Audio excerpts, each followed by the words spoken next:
that means? Lots of winning numbers. Numbers like over 1,200 organizations funded and 12,000 plus groups supported. $6 million given away annually in community grants. And the winningest number of all? $1.4 billion given back to the people of Saskatchewan through sport, culture, and recreation. And we're just getting started. Help us grow the next 50. Learn more at sasklotteries.ca. Broadcasting from Century Studios in downtown Regina, Harvard Media presents the all-new Sportscage, where Saskatchewan comes to talk local sports. Brought to you by Kellen Solar. 35 years of experience moving water from a dugout or well without electricity. Visit KELLNsolar.com to find out more for your livestock operation. Be a part of the show. Call 1-866-767-0620 or text 306-936-6262. The all-new Sportscage. Streaming at sportscage.com and on the radio at 620 CKRM. Made it through the holidays. Back in action here on the all-new Sportscage Monday for Kellen Solar. It's Barney Shinkaruk with Chris Harris on Monday. Colson and the Sheriff Alan in the house, and we got 3 hours of fun with you. Harry, I don't know about you. Did some traveling over the holidays. I was obviously up north, back home in Saskatoon for a long stretch. There was a hockey tournament involved and yada, yada.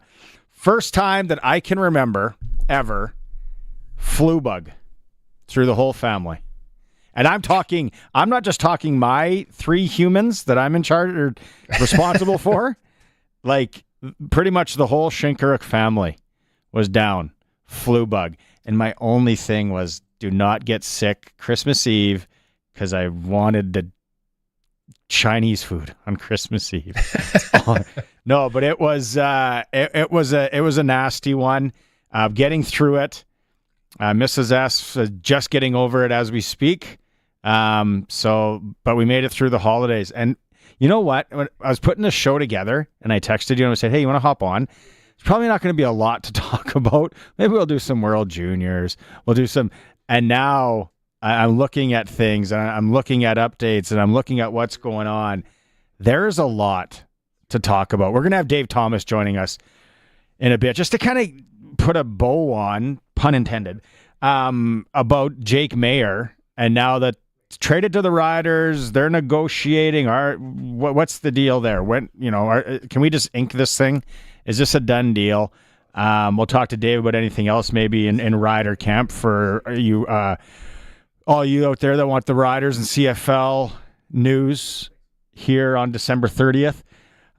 World Juniors, but we got Dave King coming on, Harry. And I don't know if you've ever spoken to Dave King up in Waskesiu, around 77 years old. He's coached, you can name it when it comes to international hockey. Yeah. He's going to come on and talk to us in this hour. Curious to pick his brain about what's going on in the World Juniors. How much is he watching it? Spengler Cup today, Canada loses. They're out, unfortunately. 3 Saskatchewan boys on the team that they lost to. Team from Germany, Straubing Tigers.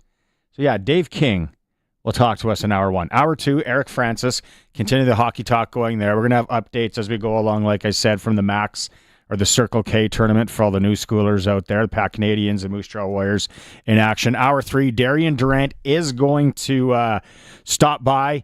We'll talk about the trade with Jake Maier, what he thinks about that, and then also NFL and college football with Darian. Before we get going here, update. We are done the second period of play.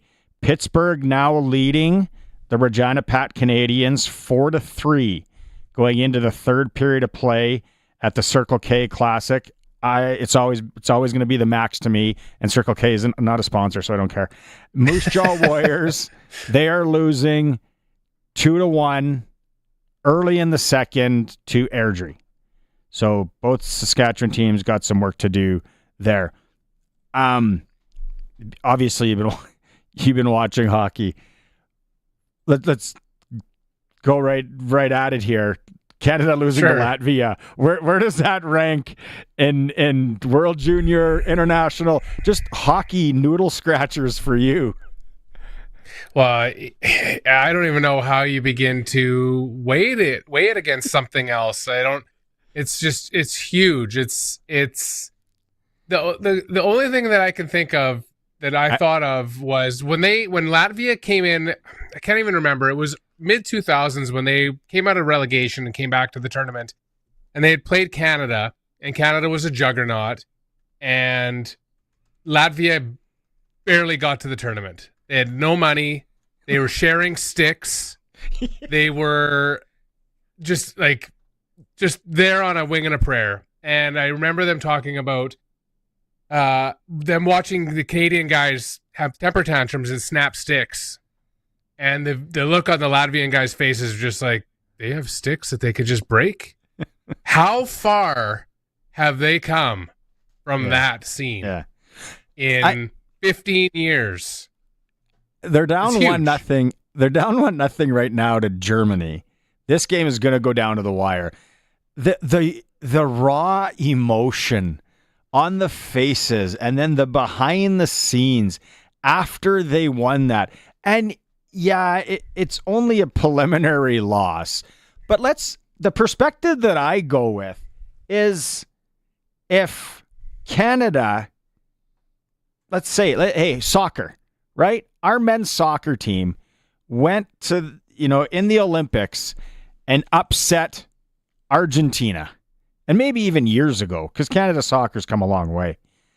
The only thing, I remember that with the sharing of sticks and how they all had to do that. That's a really good point. The other international one that I kind of equated it to, that I remember, but this one was even a bigger stage because it was in the medal round, was when Belarus beats Sweden. Yeah, that would be, in terms of significance for a country, I think that would be the next closest thing that would come to mind as well. That was 2002 Olympics. And everybody was shocked. And how, was it Tommy Salo? He kind of, if you're watching the stream, I'm demonstrating how he tried to catch the puck. Like it was a high rise ball if you're playing fastball and went over his head. But it was something else. And then Kazakhstan, if you're watching the stream, I don't even know if you watched this, Harry, what happened here. I looked at the TV and Kazakhstan's down 4-2. And they're down 4-2. So what is that? 3:24 left, shorthanded. They're on a 5-minute penalty kill. They score to make it 4-3. Okay, cute. You know what? They made it interesting. They're still down a man for the remainder of the game. And then again, I think it's the same guy, gets another breakaway, and this goalie's 5-hole was open on Saturday morning. He scores, makes it 4-4. And then speaking of raw emotion, this is what it's all about. And I know it's absolutely it's junior hockey tournament, but this is something, again, put it in perspective. If this was Canada at a basketball or soccer or European handball championship, and then unfortunately Slovakia came down in overtime and won it. Yeah, but there's been some crazy things. Like I said, this Germany-Latvia game, who knows where it's going to go. Canada loses at the Spengler. I really like watching the Spengler, but it seemed like this year with the flu bug going through and everything, sleep was at a premium, and there were just weird times because it's 8 hours or whatever difference. Didn't get through, but J.C. Lapon from Regina, he is on Staubing, as is the Lear kid and Nelson Noge, Winnipeg prospect back in the day who played for the Blades as well. So they're on to the final, and it looks like they're going to play HC Davos. And I thought that's on the bucket list. So I was looking up. It is, definitely is. So you could get tickets to the gold medal game, 270 Canadian for 4th row, center ice, lower bowl. Pretty good. It's not bad at all. When we talk to Dave King, because he's coached at that thing more times than I've been to any international event, he talks about a place, if you ever go, you got to go eat, and you have to like take a sled, like a horse, and it's like unbelievable. And then so I was watching that today, and I was thinking the ticket that I would want in that rink in Davos, the cathedral or whatever they call it, is the ones way at the top of like the V. Yeah. Where it looks like it's like almost the Seattle NFL stadium underneath the, it's like a weird V at the top, but $270 Canadian. Yeah, and it looks like such a party. You've already paid to get to Switzerland. Get off your wallet and pay an extra $270 and go to that game. Get a and good experience seat. the gold medal final. Yeah, like I believe there's a huge portion of standing room tickets that they have in that rink too. Now that would be something. Just sit there in diesel beers and hop up and down and do the chants and all that. I can't wait to get into the Canadian goal song with you as we go along in the next 3 hours. Yes. I'm curious to get Eric Francis's take on the Canadian goal song as well. Maybe even Dave Thomas. It is the all-new Sports Cage. We're streaming at sportscage.com if you want to watch the stream. And as always, we are on the home of sports in Saskatchewan, 620 CKRM. The all-new Sports Cage is brought to you by Sherwood Co-op, proud supporter of our community with over 500 donations to local charities and nonprofits annually. We're bringing you even more ways to shop local this holiday season. I love local. Sherwood Co-op Liquor Store in Harbor Landing and in the Rochdale Crossing Mall. Ready to count down to the new year with you. Spirits, wine, beer, including locally made products, groceries, liquor, everything on your holiday list. Earn equity on your purchases. Happy New Year from Sherwood Co-op Liquor Store in Harbor Landing and on Rochdale. Your locally owned liquor stores. We are members. We are owners. We are Sherwood Co-op. On the farm, dirt doesn't just get under your fingernails. It runs through your veins. Your equipment is just as tough. You bought it for its rugged dependability and efficient operation. To keep your machinery running as good as the day you bought it, you want genuine AGCO parts, fluids, and filters from Nick Service. Their friendly parts staff has what your equipment needs to keep it running at the top of its game. Keep it genuine at Nick Service, your local genuine AGCO parts headquarters. Please, sir, can I have some warmth? Warmth? You want warmth? You didn't call Busy Bee, did you? Now it's winter and all the homeless rats are getting in. I wish they had fixed that door then. It's dreadfully cold. Go over there and eat your gruel. They gave you more. If rats are getting in your garage, just call Busy Bee. They can fix or replace any commercial or garage door. Please, sir. Shut up. Busy Bee Doors, the garage door specialists. Be the reason Saskatchewan children have hope for a brighter future when you donate to Jim Pattison Children's Hospital Foundation. Support the Making Spirits Bright catalog at pattisonchildrens.ca. Your gift supports equipment, programming, and research, helping children and families across the province receive specialized care at Saskatchewan's only dedicated maternal and children's hospital. Double your donation thanks to a match by Thrive Wealth Management. Make a difference today by donating to Jim Pattison Children's Hospital Foundation at pattisonchildrens.ca. Get your equipment out of the rain and snow and under the roof of a new storage building from Olympic Buildings. Have a warm, dry place to work and keep everything out of the cold. Olympic Buildings. Buildings to meet your budget. Visit olympic-buildings.ca. Welcome back to the all-new Sports Cage. Connect with the show. Call 1-866-767-0620 or text 306-936-6262. Yeah, chime in whenever you want on that Capital Ford Lincoln text line, or if you're watching on YouTube, you can chime in there. Nathan from British Columbia says he loves the show, guys. Thanks, Nathan. Thanks for tuning in from BC. Hopefully you're somewhere in BC where you can golf. Because those are the people I'm always jealous about in is it the lower mainland? Or would that just be around the Vancouver area? Like Sean will send me a message from Pitt Meadows, and he's golfing. And I'm like, yeah, great.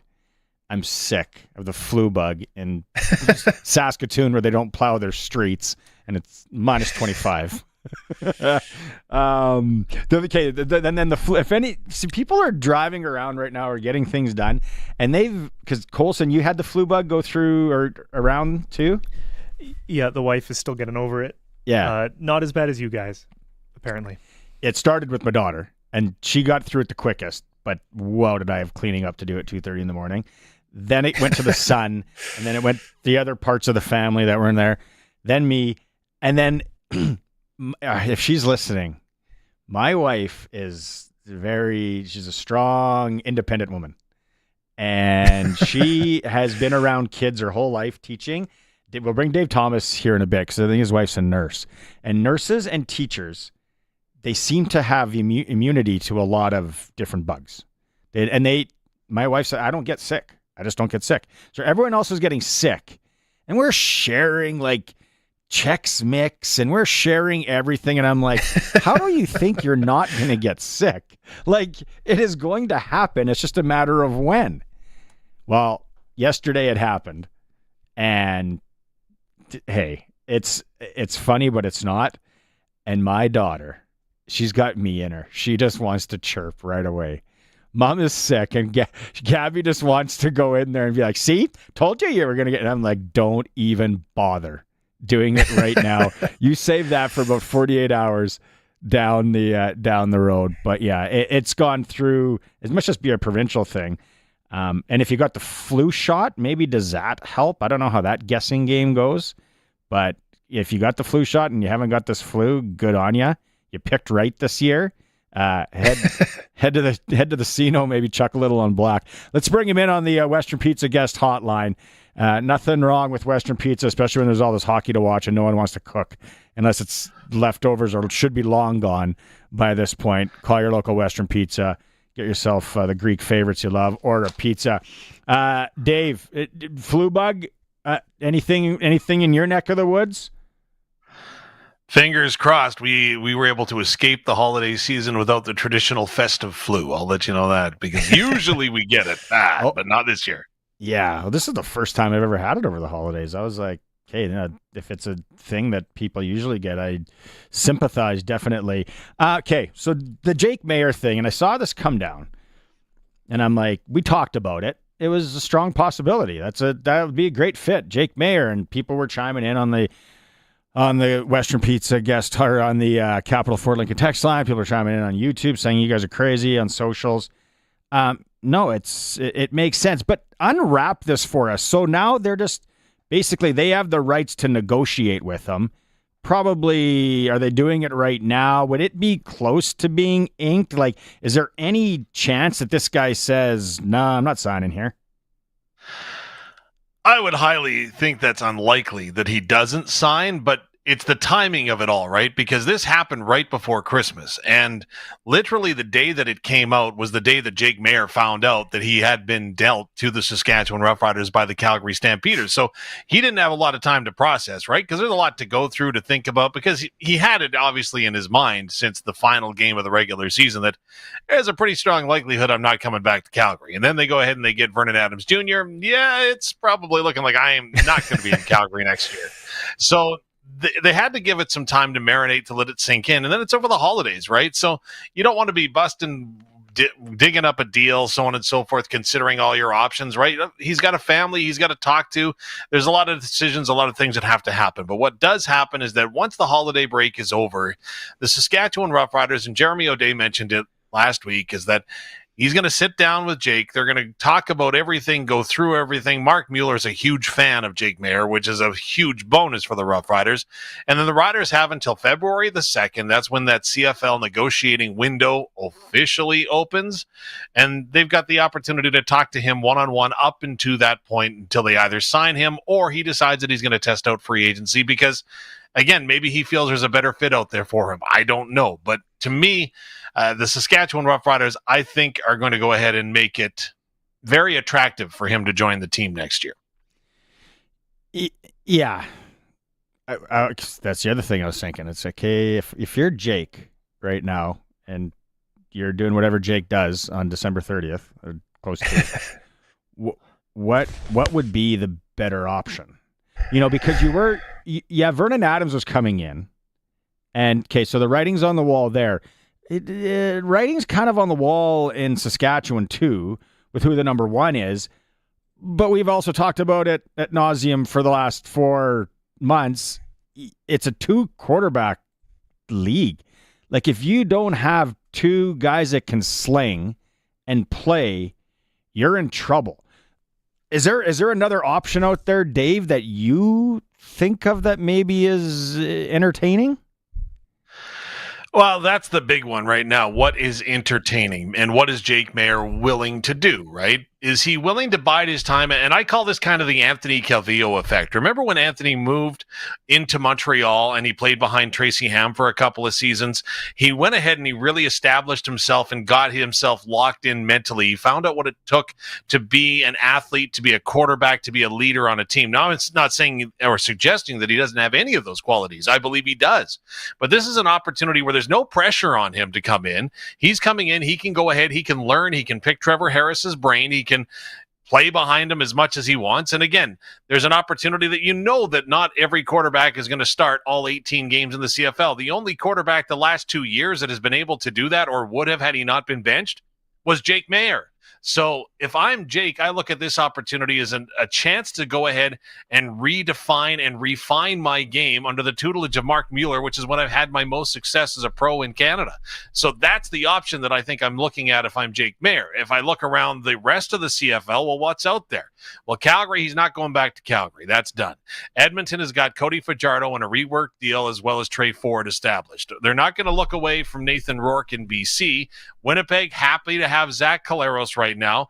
It looks like Toronto's happy with their quarterbacking situation with Chad Kelly and may or may not include, of course, Nick Arbuckle, who just happened to win the Cup. Ottawa's set, and the only other one is Montreal. And Montreal, you know they're going to give Davis Alexander every opportunity to grow, develop, and to become a substantial starting quarterback in the league with a new 3-year contract. So if I'm Jake, where am I looking? And to me, it would seem that the Saskatchewan Roughriders are the best fit. But again, that's Dave Thomas, who's thrown all but 0 professional passes in his career.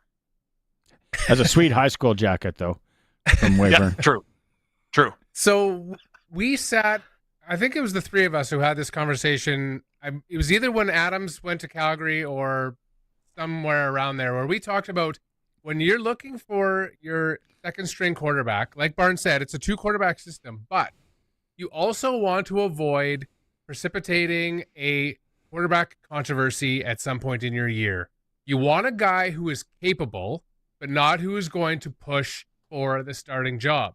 Now, is Jake Maier that guy who, yes, is he going to be content to come in and know that no matter how poorly, essentially, Trevor Harris plays, he's not going to overtake that starting spot. So that's another consideration. Like, is this a guy who wants to still be a number 1? I mean, you got to read the room, but I don't know if he fits that criteria or not.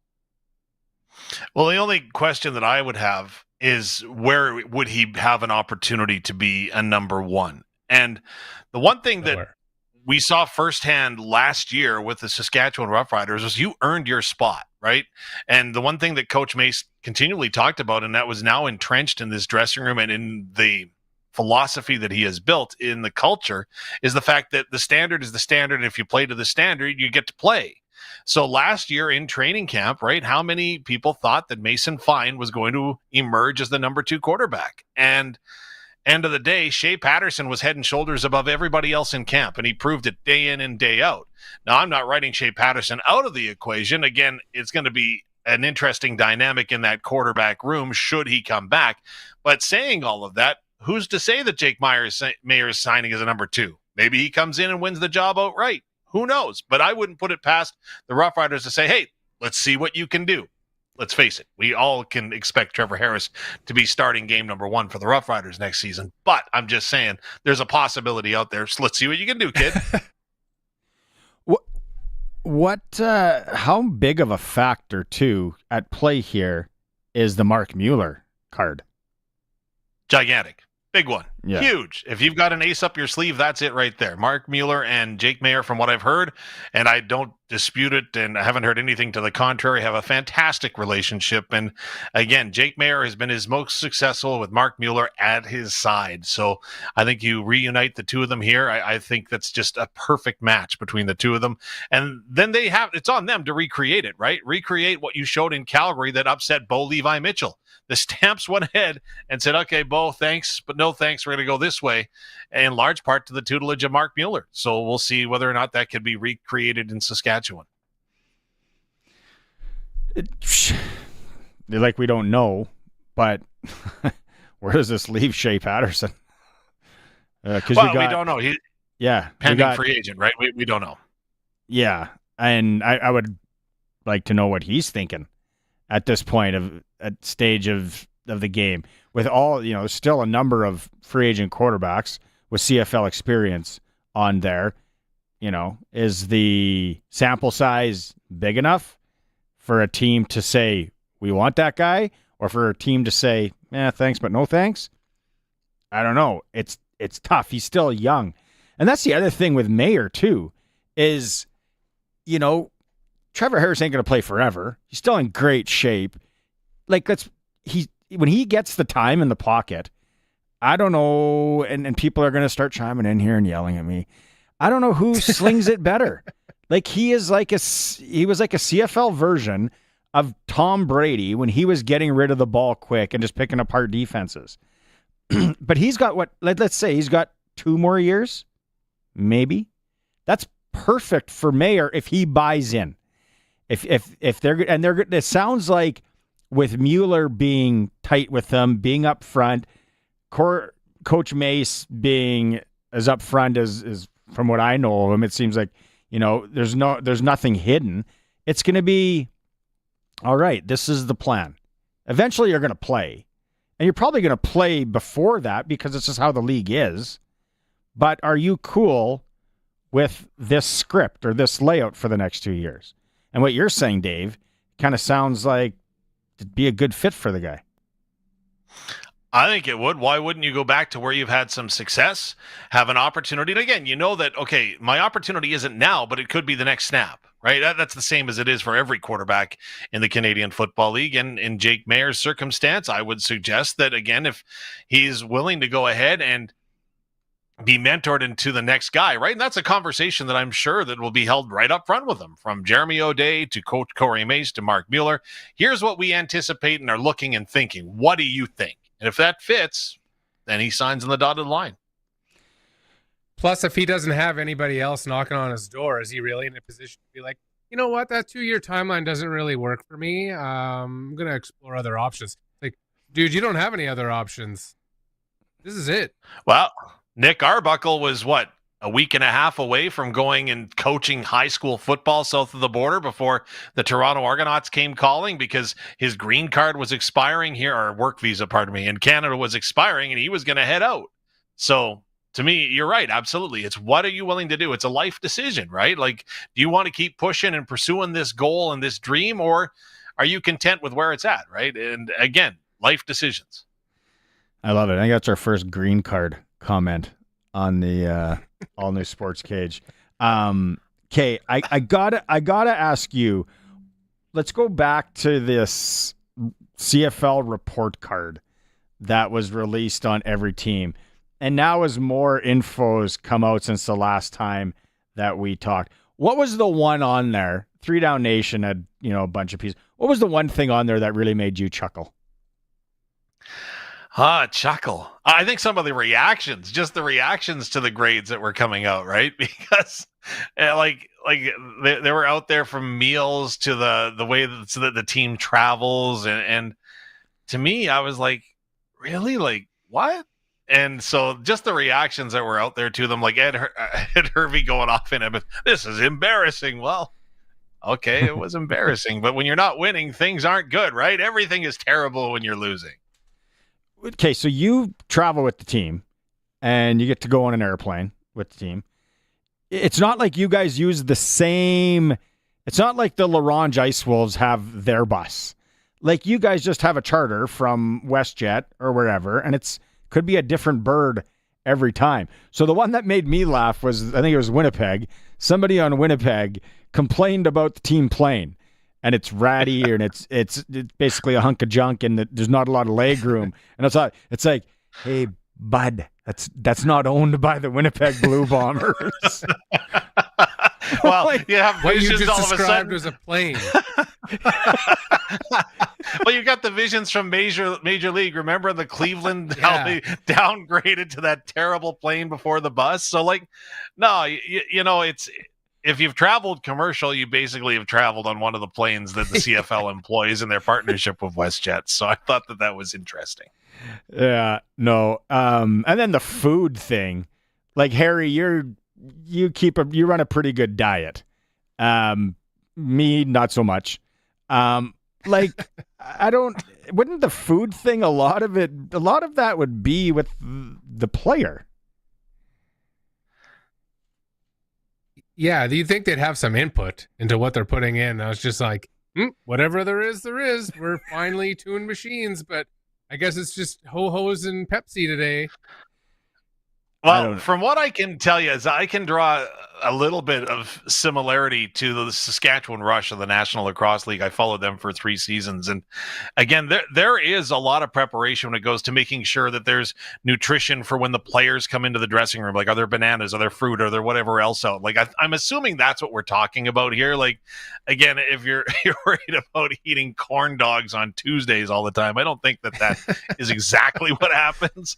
But to me, okay, so we like a little bit of a better spread instead of having gummy worms. Okay, fine. We can try to change that for you. Yeah, it's like baseball dugouts and locker rooms, right? You got all sorts of candy and stuff in there, and yeah, it was really interesting. I'd like to know more about it, delve into it. I never will get the chance, but it was cool. Okay, Dave, I wanted to bring you on and unwrap what you thought about the mayor thing. I think everybody is of the same mindset that, yeah, he will end up signing here. Like you both talked about, like, where's the other? This is the best option for him. Mark Mueller is his buddy. Yeah. Like, well, and like I said, this is a downtime in football, but it's an extremely busy time, right? With all the bowl games that are going on south of the borders, the football operations departments around the CFL are absolutely swamped, right? They're getting their last look in some instances at some guys that they have a lot of interest in, whether it's bringing them to camp, filling holes, so on and so forth. So I'm not saying that this isn't priority one. I'm just saying the fact that the timing kind of fell at a bad time for everyone involved, right? Because you want to give the guy downtime with his family, so on and so forth over the holidays, and then you get to it. So I think we're going to find out sooner rather than later. Probably, I was going to guess next week, but I've been so wrong on so many things when it comes to timing. Let's wait on that. Okay, I'm going to give you 2 minutes as a high performance hockey coach, kind of. I've only got 75% of the training, man. I've got level 1 and level 2, but 75%, that's it. What are you yelling at the screen about when it comes to Team Canada at the World Juniors?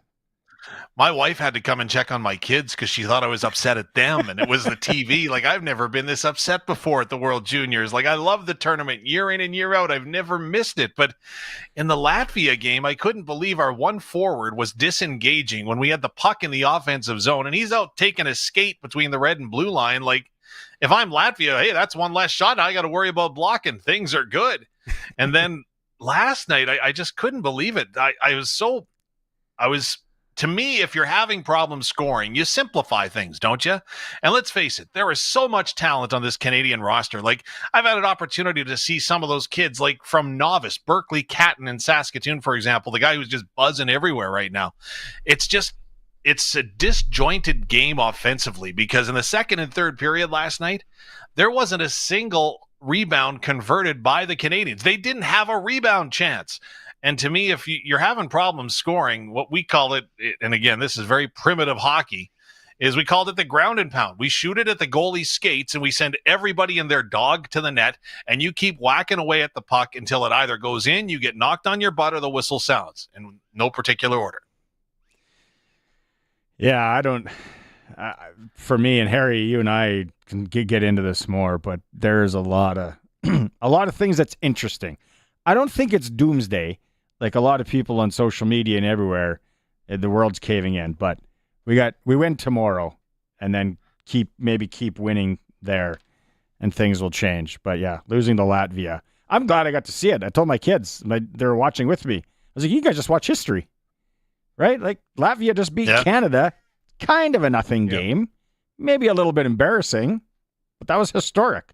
Look at those kids. Imagine being from Latvia, Yeah. Well, here's the classic one. And again, going back to my provincial championship that I won last year in under 18B, one thing that we did was that the kids would like to get individual, right? So they wouldn't play as a team. And so at one point as a coaching staff, we literally said, okay, fine. You guys want to do it your way? You go do it your way. And so we let them go for an entire 60-minute game. It was a terrible game. We got our butts whooped, but it was right there, message sent.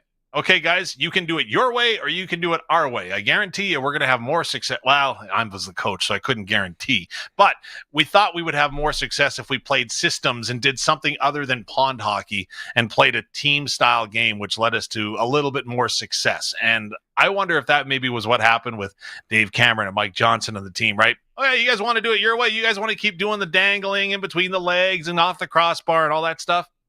Do it. Let's see what happens. You just lost to Latvia, gentlemen. And so we'll see what happens. 14:49 left in the second period of play. Latvia is down to Germany 1-0. So they need to find a goal or the Kavorka.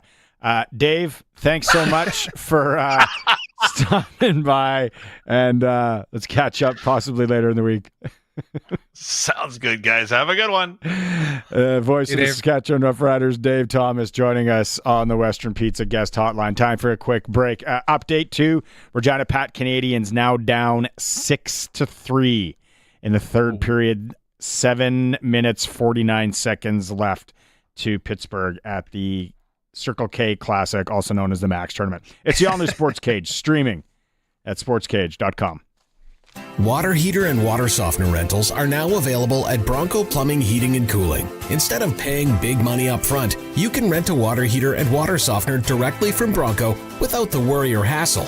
They have a long history of renting water heaters and water softeners, and they're maintenance-free. Bronco comes and does all that for you. Saskatchewan's best water heater rentals are from Bronco. Call 306-781-2090. Professional, courteous service. BroncoPlumbing.com. The wait is finally over. Year-end clear-out is back at Capital Ford Lincoln. Get savings up to $20,000 on all remaining 2024s like the Ford F-150 or Ford Bronco lineup. Drive away today with $0 down and no payments until next year. Plus, we have a giant selection of pre-owned trucks and SUVs. You're going to find the perfect vehicle for you. It's finally back. Year-end clear-out at Capital Ford. CapitalFordLincoln.com. As the snow falls, so do the prices at Crawford's No Frills. It's important to keep the cupboard stocked full with your favorite comfort foods for these long, cold winter months ahead. Crawford's No Frills is here to make sure you get exactly what you need. They keep their prices low so your spirits remain high. Warm up this winter with Crawford's No Frills. No bells, no whistles, no frills. Say yes to Crawford's No Frills. They won't be beat. Everyone at Freeze Tallman would like to wish you and yours happy holidays. We hope you build a mountain of holiday memories and remember that time with friends and family is the foundation of the holidays. So don't ever cut a chance to celebrate with loved ones short, even if you'd rather lumber off to bed. We hope this holiday season is the best one you ever saw. Happy holidays from Freeze Tallman in Regina and Fort Qu'Appelle. Let's get you building. Welcome back to the all-new Sports Cage. Get social with us. Follow us on X at Sports Cage. Watch our video stream at sportscage.com and always on the radio at 620 CKRM. Yeah, the Regina Pat Canadians are going to need to find some goals in a hurry. Here they're down 6-3, 6:28 left at the Circle K to the Pittsburgh Penguins, and Moose Jaw is down 5-2 after 2 periods. So both teams need a spark of some sort World Juniors. Okay, so your memories, Harry, is it 91 when it was in Saskatoon? Like I remember I went to probably at least half of the games, including the gold medal winning game. When it comes to World Juniors, what's the memories that stand out for you? So the first one would be 86. Piastani, the punch out in Piastani where they turned out the lights. Just it's the aftermath and the video that came out of that, and just the absolute sheer chaos. There's a great book about it written by Gare Joyce, all about it. Everett Sanapass, who was kind of the tough guy on Canada. It all kind of started around him, but some great NHLers that were on that team, like Theo Fleury and Shanahan, Jimmy Waite, Pierre Turgeon. Like a great, that's the first one that I really, obviously I was 10. I don't remember watching it live or anything, but I remember, like, that's kind of my first real memory of this World Junior thing is that one, them turning out the lights. I remember watching that live. It was like on CBC. It wasn't like TSN wasn't part of it. And my father, and we had that small, it was color though. We were big time. Small color TV with the turning knob. And then they shut the lights off. And he's trying to explain it to me. Again, I'm 10 years old. I'm kind of getting, okay, there's a brawl. It's a hockey brawl. And then he's like, it doesn't happen. And so his thing, you read this book.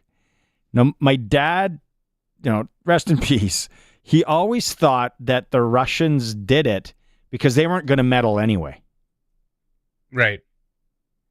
That is the conspiracy theory behind it, is that Canada had to win by 5 to win the gold, because way back then it was just based on round robin standing, goals for against differential. And I think it was Finland was going to get the gold, if Finland or Sweden, I can't remember. So the theory is, Russian was, I think, in 6th, so they had no shot. And so the theory was they were going to suck Canada into doing something stupid. Now, whether they could foresee that the whole team was going to get disqualified is a very ambitious theory. But maybe, I guess, if you lose a couple guys, I mean, the tournament was over after that game anyway. So, I mean, it was 4-2. Was Canada going to get 4 more goals, 3 more goals? Who knows? So, I don't know. I wouldn't lend a lot of credence to that theory, but it's definitely out there. And then what other ones? Is it 91? 91 for sure. Yeah, just that. Yeah, there's the names. Like you got the Stephen Rice and Lindros and Chris Draper and Trevor Kidd and Felix Potvin and Pat Falloon and Scott Niedermeyer and just like a who's who of NHLers. Dale Craigwell. Down the road, just kidding. Yeah. Yes. Kent Manderville. They just the whole way that it shook down. They got outplayed so poorly they were outshot 17-3 in the third period, and somehow John Slaney had that puck go through traffic and find the back of the net, and they hung on to win. Like, it's just, and it being in Saskatoon too it's a no-brainer. That's definitely one of the biggest ones out there. The one and Sharky, I think, will be in on Thursday, and he's talked about it before because he was working it down here in Regina for some outfit. I don't know if it was the paper or somewhere. He was covering it, and it was the Russia-Finland tie the night before in Regina. Like, no business, and they scored like super late. Anybody out there that remembers this, correct me if I'm wrong, because again, I was in grade 8 and I was in Saskatoon, but I remember, and remember, like, there's no internet. There's like, I don't know, 17, 20 maybe channels that a person has, TSN being one. So you find out that the Soviets have tied Finland, and now there's a chance that Canada can win gold the next day. And the other thing is, it was so cold that week in Saskatoon. like the minus 30 with 40 wind chill. That's the other thing. But yeah, I didn't remember that they were that outshot in the third period. And the USA had a pretty good team. Like Doug Wade, I think, led the tournament in scoring. And then like the thing that I'm watching with Germany's up 2-0 now in Latvia is people going berserk about Canada losing to Latvia, which, okay, I get it. It's passion, and we're a passionate country, especially when it comes to hockey, because we don't have a lot of other things to hang our hat on. Like when you think like athletically, like, you know, we had some Ben Johnson, yay. Well, that didn't work. Donovan Bailey. You know, this year at the Olympics was great again. Our soccer's coming up. Raptors won the NBA title once, which is kind of a Canadian thing. But the tournament is so good now as far as there's parity. And it's what I always wanted. I hated when we would if you're watching the stream, pull our jerseys and jump into the glass when we scored our 8th goal on Norway. Well, come on. And you look at some of the scores from the past. It was, the one in 1982, West Germany scored 15 goals for and had 81 against. That's a minus 66. Oof. If you're keeping track at home. Like, that's not good for anybody. That's not good for anybody. And now we're at a point where kind of got to be on your toes, and they're blocking shots. Like even yesterday, the Germans. Oh, unreal. The Latvians. Like they got total buy-in to just try and do whatever it takes. Where in the past, it was, survival for them. And it was different hockey. That's the other thing. Everyone's like, Canada's got to go back to Dion Phaneuf and Jordan Tutu and all that. If you have a kid that is playing bantam or any kind of hockey, even peewee, like now you can't do any of that nowadays. Anything is considered a hit to the head. No. There's this kid that's playing bantam up in Saskatoon, and he will play in the Western Hockey League in the next 3 years. He's from the Ukraine. He's been here for 3 years. Lupindin's the last name. Hits like an absolute truck. Unbelievable player. Plays if you didn't know this kid was from the Ukraine, you'd be like, whoa, big tough Canadian. No, he's from Ukraine. He's good. Yeah. He hit one of our players in the tournament. An awesome hit. He got thrown out 5 minutes. So how are we going to go back to, let's go run a team out of the rink? The game's changed. Unfortunately. It surely has. And the one thing that jumps out too, watching those two games, the Latvia game and the Germany game, and it's no more fitting anywhere other than sports. I mean, it parlays into life, but there is nothing more dangerous than somebody who has nothing to lose. And that's Latvia and Germany. They have nothing to lose. It's like, we're not even supposed to be here. If we could get relegated, we could finish last.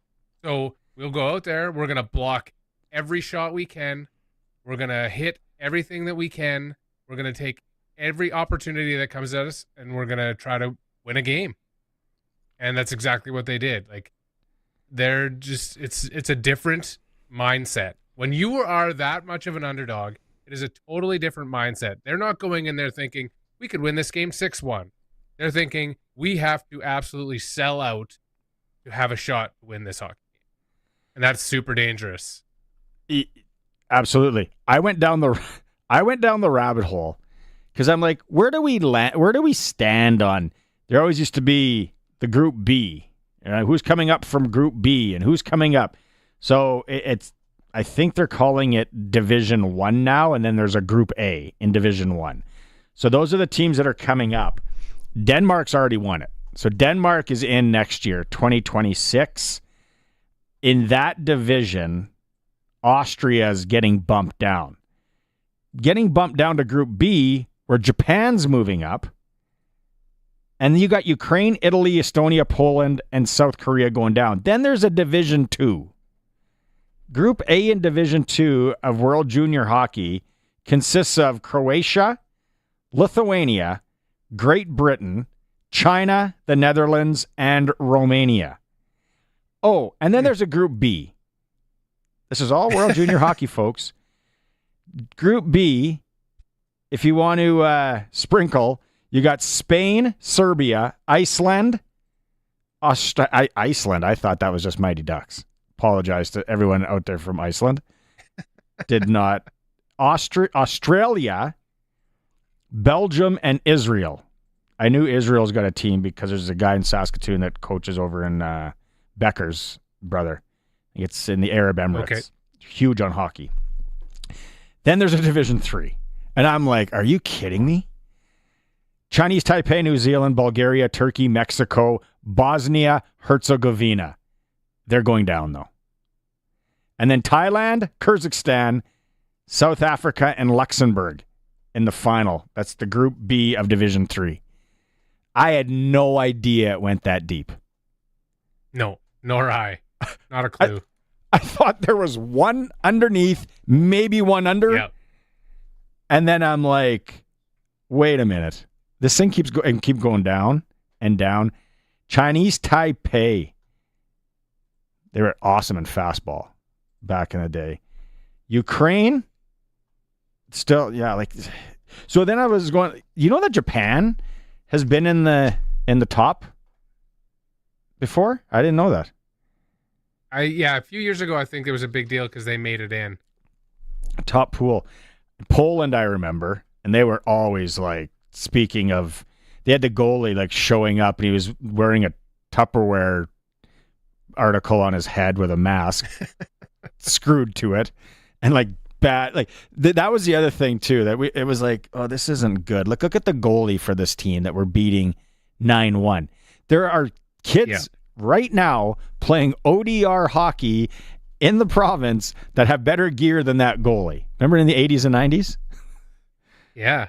Oh, it was awful. I'm surprised considering that Finland and Sweden have been such a staple that Norway, they must not dedicate much resources to their hockey program that those other two countries do, because for the Nordics, they're always the ones out. Skiing, huge. Yeah. I think I asked that question when we were over there. I'm like, why not Norway? But yeah. We're going to take, the boys are telling us we're going to take a break.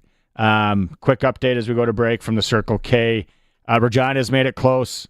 There's under a minute left, 6-5 against Pittsburgh. We'll update you after the news. It is the all-new Sportscage, streaming at sportscage.com.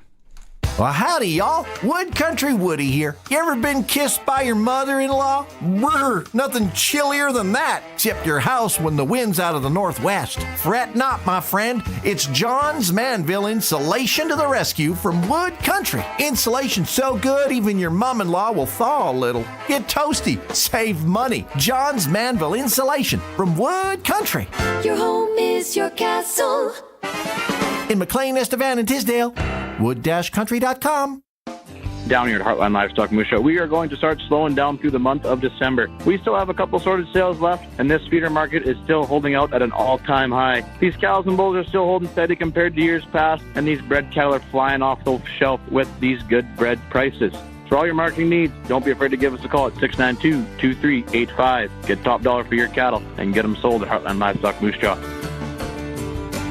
The Gleaner S98 is the culmination of a century of unique design and performance, adding more harvest performance through operator comfort, new technology, and simplified serviceability. The Gleaner S98 is a combine designed to propel your business forward. Gleaner's simple design drastically reduces compaction and increases fuel savings. Learn more about the Gleaner S98 at Nick's Service in Emerald Park or visit them online at nickservice.com.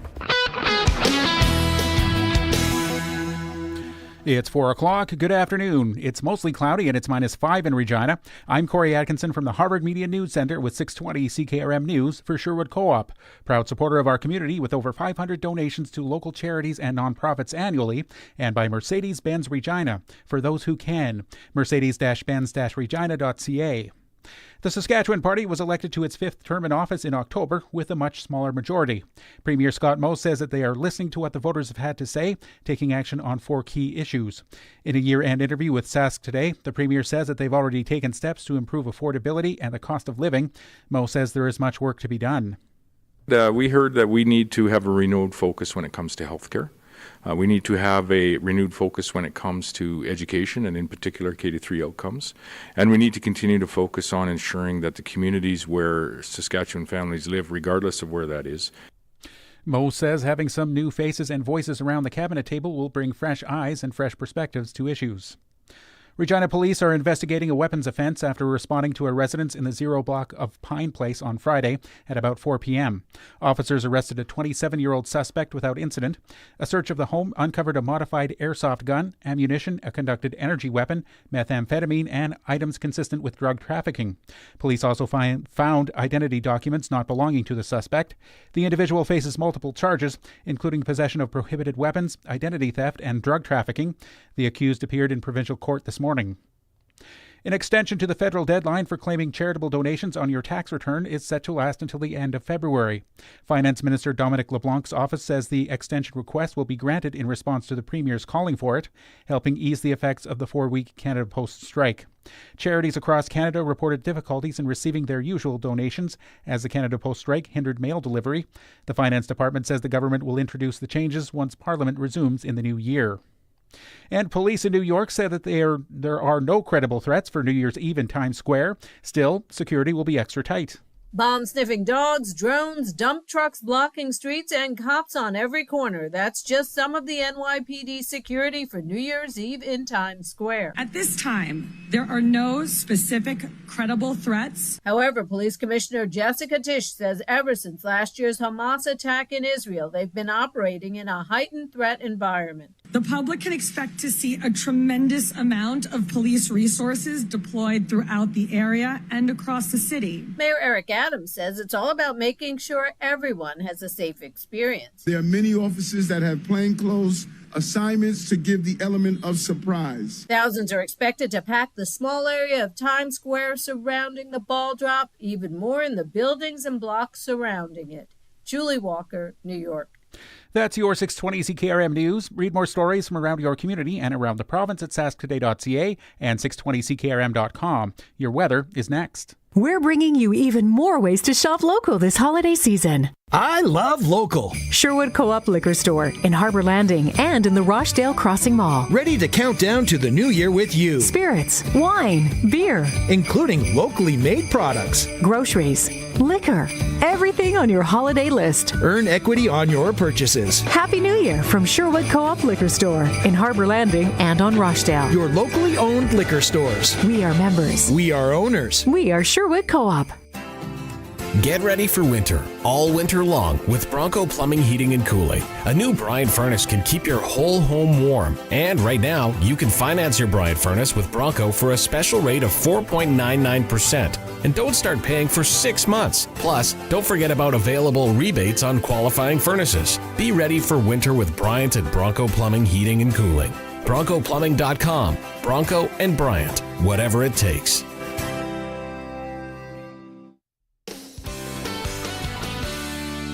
And now it's time for your 620 CKRM Precision Weather Forecast for Line X Regina. Serious Protection, Killer Looks, 1865 McCarra Street, and brought to you by Wolf Industries, your truck repair specialists in Grenfell, servicing all sizes of trucks, SGI accredited. Tonight, cloudy with some isolated flurries and at low of -14. Tomorrow, cloudy, temperature steady near -14, and tomorrow night, partly to mostly cloudy and a low of -20. At this hour in Moose Jaw, it's cloudy. Winds are from the northwest at 33, and it's -4. Regina is mostly cloudy. Winds are from the northwest at 28, and it's -5. For more local news that matters to you, subscribe to the daily newsletter at sasktoday.ca. When you want the best for your truck, you want Line X. Your truck has withstood the harshest elements Saskatchewan has thrown at it. Rocks, gravel, rain, sleet, and snow, and left with no chips, no rust. Line X protective coating keeps your truck's bed liners, rocker panels, and bumpers looking like brand new. Don't settle for Brand X. Go with Line X. It's serious protection. Come see why everybody loves taking their truck to Line X Regina for their rocker panels, bumpers, and more. Line X. Make your truck complete. 1865 McCarra Street. It's been a long day. I don't want to cook. Oh, I'm going to surprise the family with a pizza night. Oh, I'll be a hero. My family might actually pick me up in celebration and carry me around the kitchen, and they'll chant my name, and I'll be celebrated until the end of time when I... This isn't Western pizza. I thought you loved us. Don't pizza fail. Get what they want. It's got to be Western pizza. Big on toppings, big on taste. And get it hot and get it fast. Western pizza. Broadcasting from Century Studios in downtown Regina, Harvard Media presents the all-new Sports Cage, where Saskatchewan comes to talk local sports. Brought to you by Kellen Solar, installing solar in residential and commercial buildings for 35 years. Local and trusted. Kellen Solar. Visit KELLNsolar.com. Be a part of the show. Call 1-866-767-0620 or text 306-936-6262. The all-new Sports Cage. Streaming at sportscage.com and on the radio at 620 CKRM.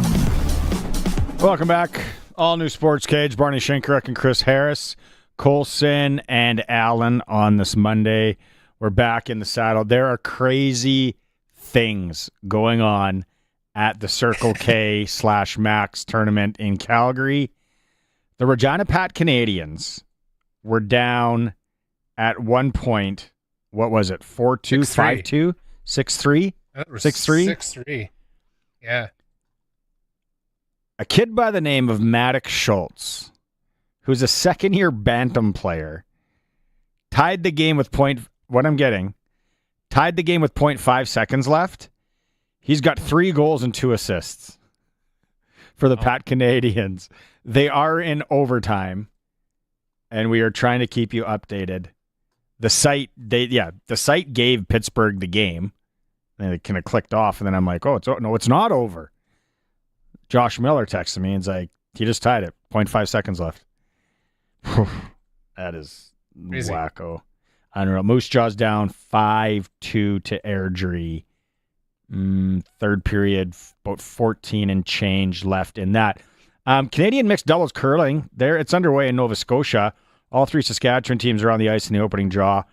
All Saskatchewan matchup. Brittany Tran and Rylan Kleider defeated Nancy Martin and Steve Laycock 6-3. Kirk Myers and Laura Walker scored 3 in an extra end to top Anne-Sophie Goyest and Robert Desjardins 8-5. They're back on the ice this afternoon. We'll try and get you an update. If not, Dave Thomas will have you updated in sports tomorrow morning here on 620 CKRM. SJHL tonight. Melville and Yorkton. It's called the Highway 10 Park Cup. They clash. It's the only game in the SJHL. And actually, I had to check on who's doing what in that series. Benny Walchuk, Melville is 3-0-1 against their cousins from the Garlic Belt in that clash this year. And they play a total of 8 games, so it could be wrapped up tonight if Melville wins. I have no idea why I know it'd be tough for you. Why I didn't do the show live from Yorkton tonight. Watch this game, spend the night, hit the, what is it? Not Painted Hand. What's the casino in Yorkton called? Painted Hand? I think they don't even live. They didn't have live tables the last time I was there, though. I was disappointed. Still, nonetheless, it's fun. Maybe hit the Loft or whatever it's called for the buffet in the morning. Yeah, a big game tonight in Yorkton. Highway 10 Park Cup. New Sports Cage, the only place that continually covers the SJHL for you. WHL tonight for Extreme Hockey. Tons of Boxing Day sales still on at Extreme Hockey. The Blades are in Prince Albert. Brandon's in Swift Current. Only 2 points separate those teams in the standings. Lethbridge is in Red Deer. And Calgary's in Medicine Hat. Are we going to him? We're waiting for Eric Francis to join us. Also still waiting for Dave King to join us in the program as well. Darian Durant coming up in hour 3. We'll talk more of the Rider trade for Jake Mayer. What Darian would think about that. Like, he would know the insides. No, they're talking. They kind of got it inked. Right. They know. He's already picked out a place to live, or maybe he'll say, well, he might want to test the waters, but it's the CFL, and we know there's only so many positions and jobs. Like, the only one that I could think but you're going to be in the same situation. Part of me thinks maybe Ottawa. But Arbuckle, then when Justin Dunk said that he's got a kind of a guaranteed coaching thing maybe with Toronto. Maybe. But yeah, Jake, and maybe Montreal. Maybe. It depends on how long a leash they want to give Alexander. Yeah, 2 young guys like that. And then the Mark Mueller trump card where it's like, no, comfortable, knows going to be up front. Hey, you're going to play because all quarterbacks play. Or 2 quarterbacks play in this league now. So look at the data. And then when Trevor decides to hang him up, easy transition time into you. Yep. We're good? All right. Time now for Inside the NHL with Eric Francis on the all-new Sportscage. Inside the NHL is brought to you by Southie Mainline, the Mainline Automotive Group's newest king of trucks. Southie Mainline, just 30 minutes north of Regina, worth the drive every time, guaranteed.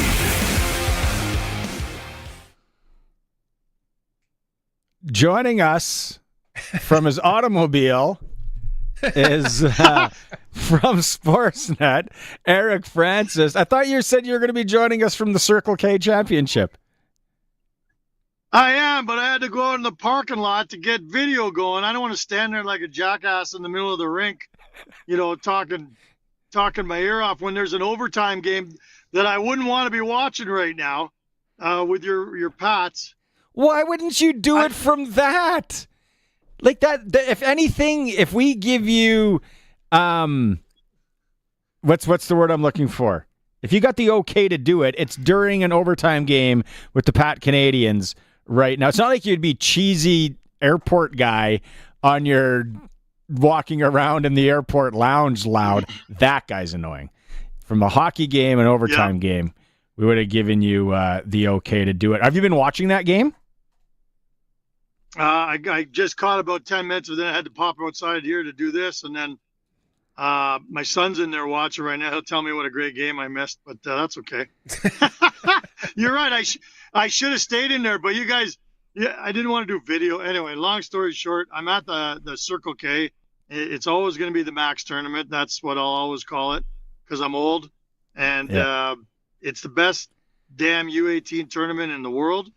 And, I got a ton of listeners, anyone who played, good level hockey growing up there, would have been thrilled to come and partake in this tournament. Like all the greats in the NHL have all played in this tournament. And my son and I come every year, and it's just as good a hockey as you're going to watch. It's great. Do we have an update splitter? Spoiler alert, anything? Regina Pat Canadians won in overtime. Yes. So wrap your head around this, Eric. Number 19 for the Regina Pat Canadians. We just did an interview with him and his father a couple of weeks ago here on the Sports Cage and the Monday Nooner podcast. Maddox Schultz, he is a second-year bantam. He should be playing against my son or with my son in the Bantam League. He exceptional status into the AAA League. He's leading the Saskatchewan AAA League in scoring. Fantastic. Wow. They're good paper. He scored the overtime winner, Harry. So you can chalk it up on the big board. 4 goals and 2 assists in this game against Pittsburgh. He's a bantam. in a massive You know comeback. what they call that? Like, you know, They call that a coming out party. Yeah. Like there's a special room here at this tournament for the scouts, because everybody in the scouting world is here watching this, and you go out and do something like that at a tournament like this, that's big time. And just so people know, like, the round robin portion ended yesterday. This is the first round of the playoffs in this tournament. You know, they go 16 teams deep into the playoffs, and it's the playdowns now. So that's a pretty important time for him to pull together something like that. It is absolutely coming out party, as you said. Harry, when you go back to watching the Max tournament over the years, I had a chance to play in it, got a suspension, didn't get to go. What a loser. What a real loser. No. I know, I don't want to bring it up. It kills me to this day. But what was there a final? Is there a game that you remember that was just epic?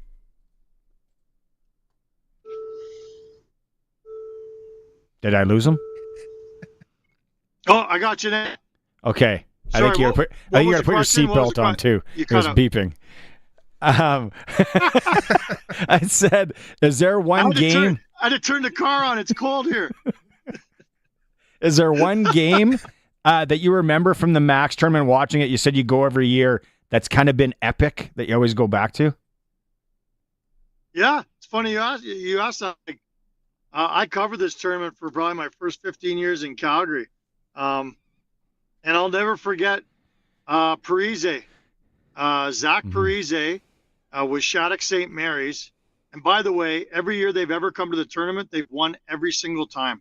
They've never lost this tournament. Now, they come here with 8 or 9 18-year-olds, which is breaking the rules compared to all the other teams. But because they're such a big draw, like, and part of why it took so long to get here, getting a parking spot in this is like the attendance here is off the charts. It's fantastic to see this city watch this. But anyway, going back to the final, they used to play it at the Dome, and it was Shattuck St. Mary's winning it for the second year in a row. Zach Parise got like 6 points in the final game. His brother was the goalie for Shattuck St. Mary's. He never went anywhere. He went and played college, but he didn't, make it pro. But it was my belief at that time that Parise over, I believe he played here, I don't know if it was 2 or 3 years, but had the highest. He had something like 31 points, in 2 or 3 visits here. Like, it was insane. And I'll just never forget that performance, because I think he had 3 or 4 goals in the final against a formidable opponent, and he was the star of the game, and obviously went on to a stellar NHL career.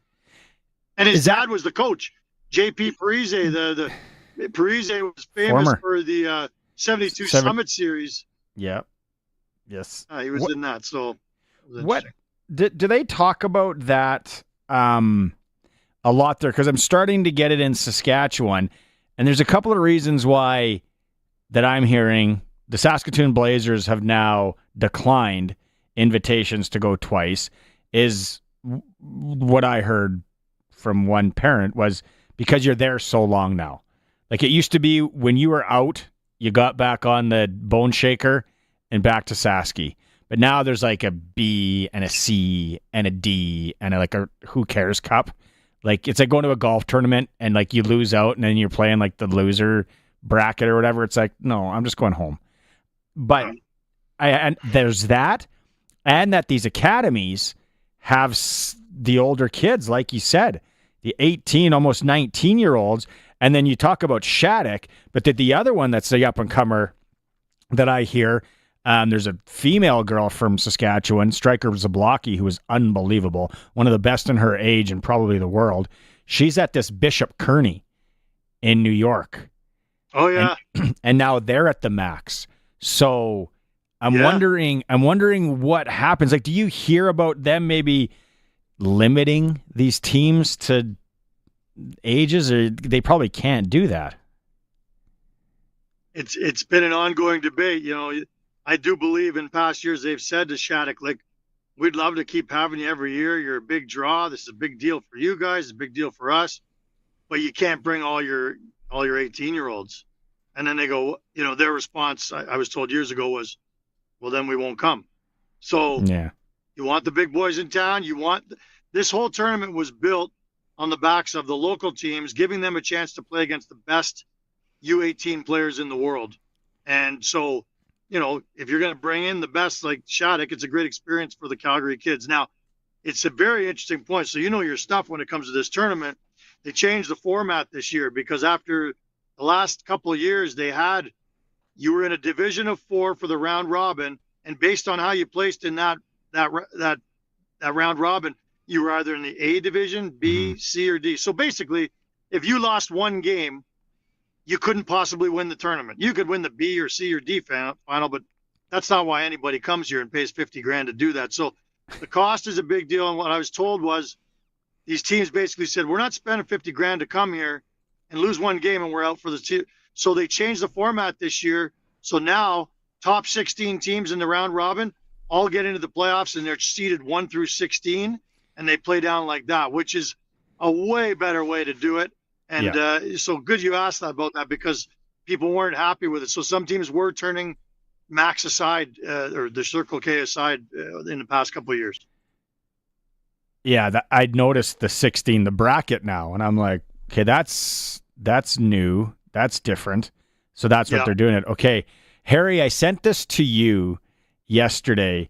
Aaron Tatu, former junior and Husky goalie, U of S Husky goalie, sent this. So that COVID year, Eric, get this roster that the Saskatoon Contacts had.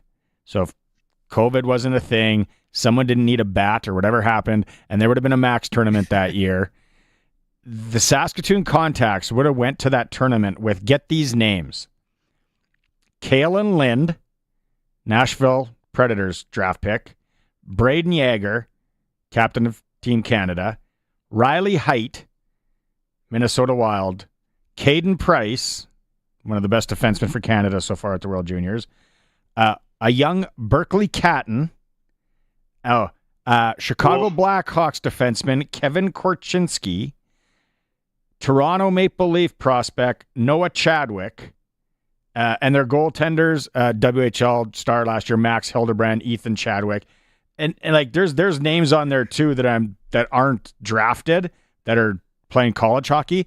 Like that Contacts team was robbed, Harry. Yeah, just one of the casualties of that whole pandemic. What's your take on the World Juniors so far, Eric?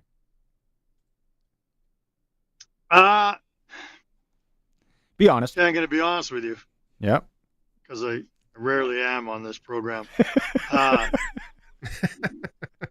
No, I'm not the biggest World Junior fan. I know I'm the only guy in Canada who says that, but like it doesn't overtake my life like it does for a lot of families. And I think it's great. Don't get me wrong. Like it's something that a lot of families literally look forward to watching it together. And then you always hear the stories that, the kids go and say, yeah, I grew up watching this every Christmas with my family and now I'm playing in it.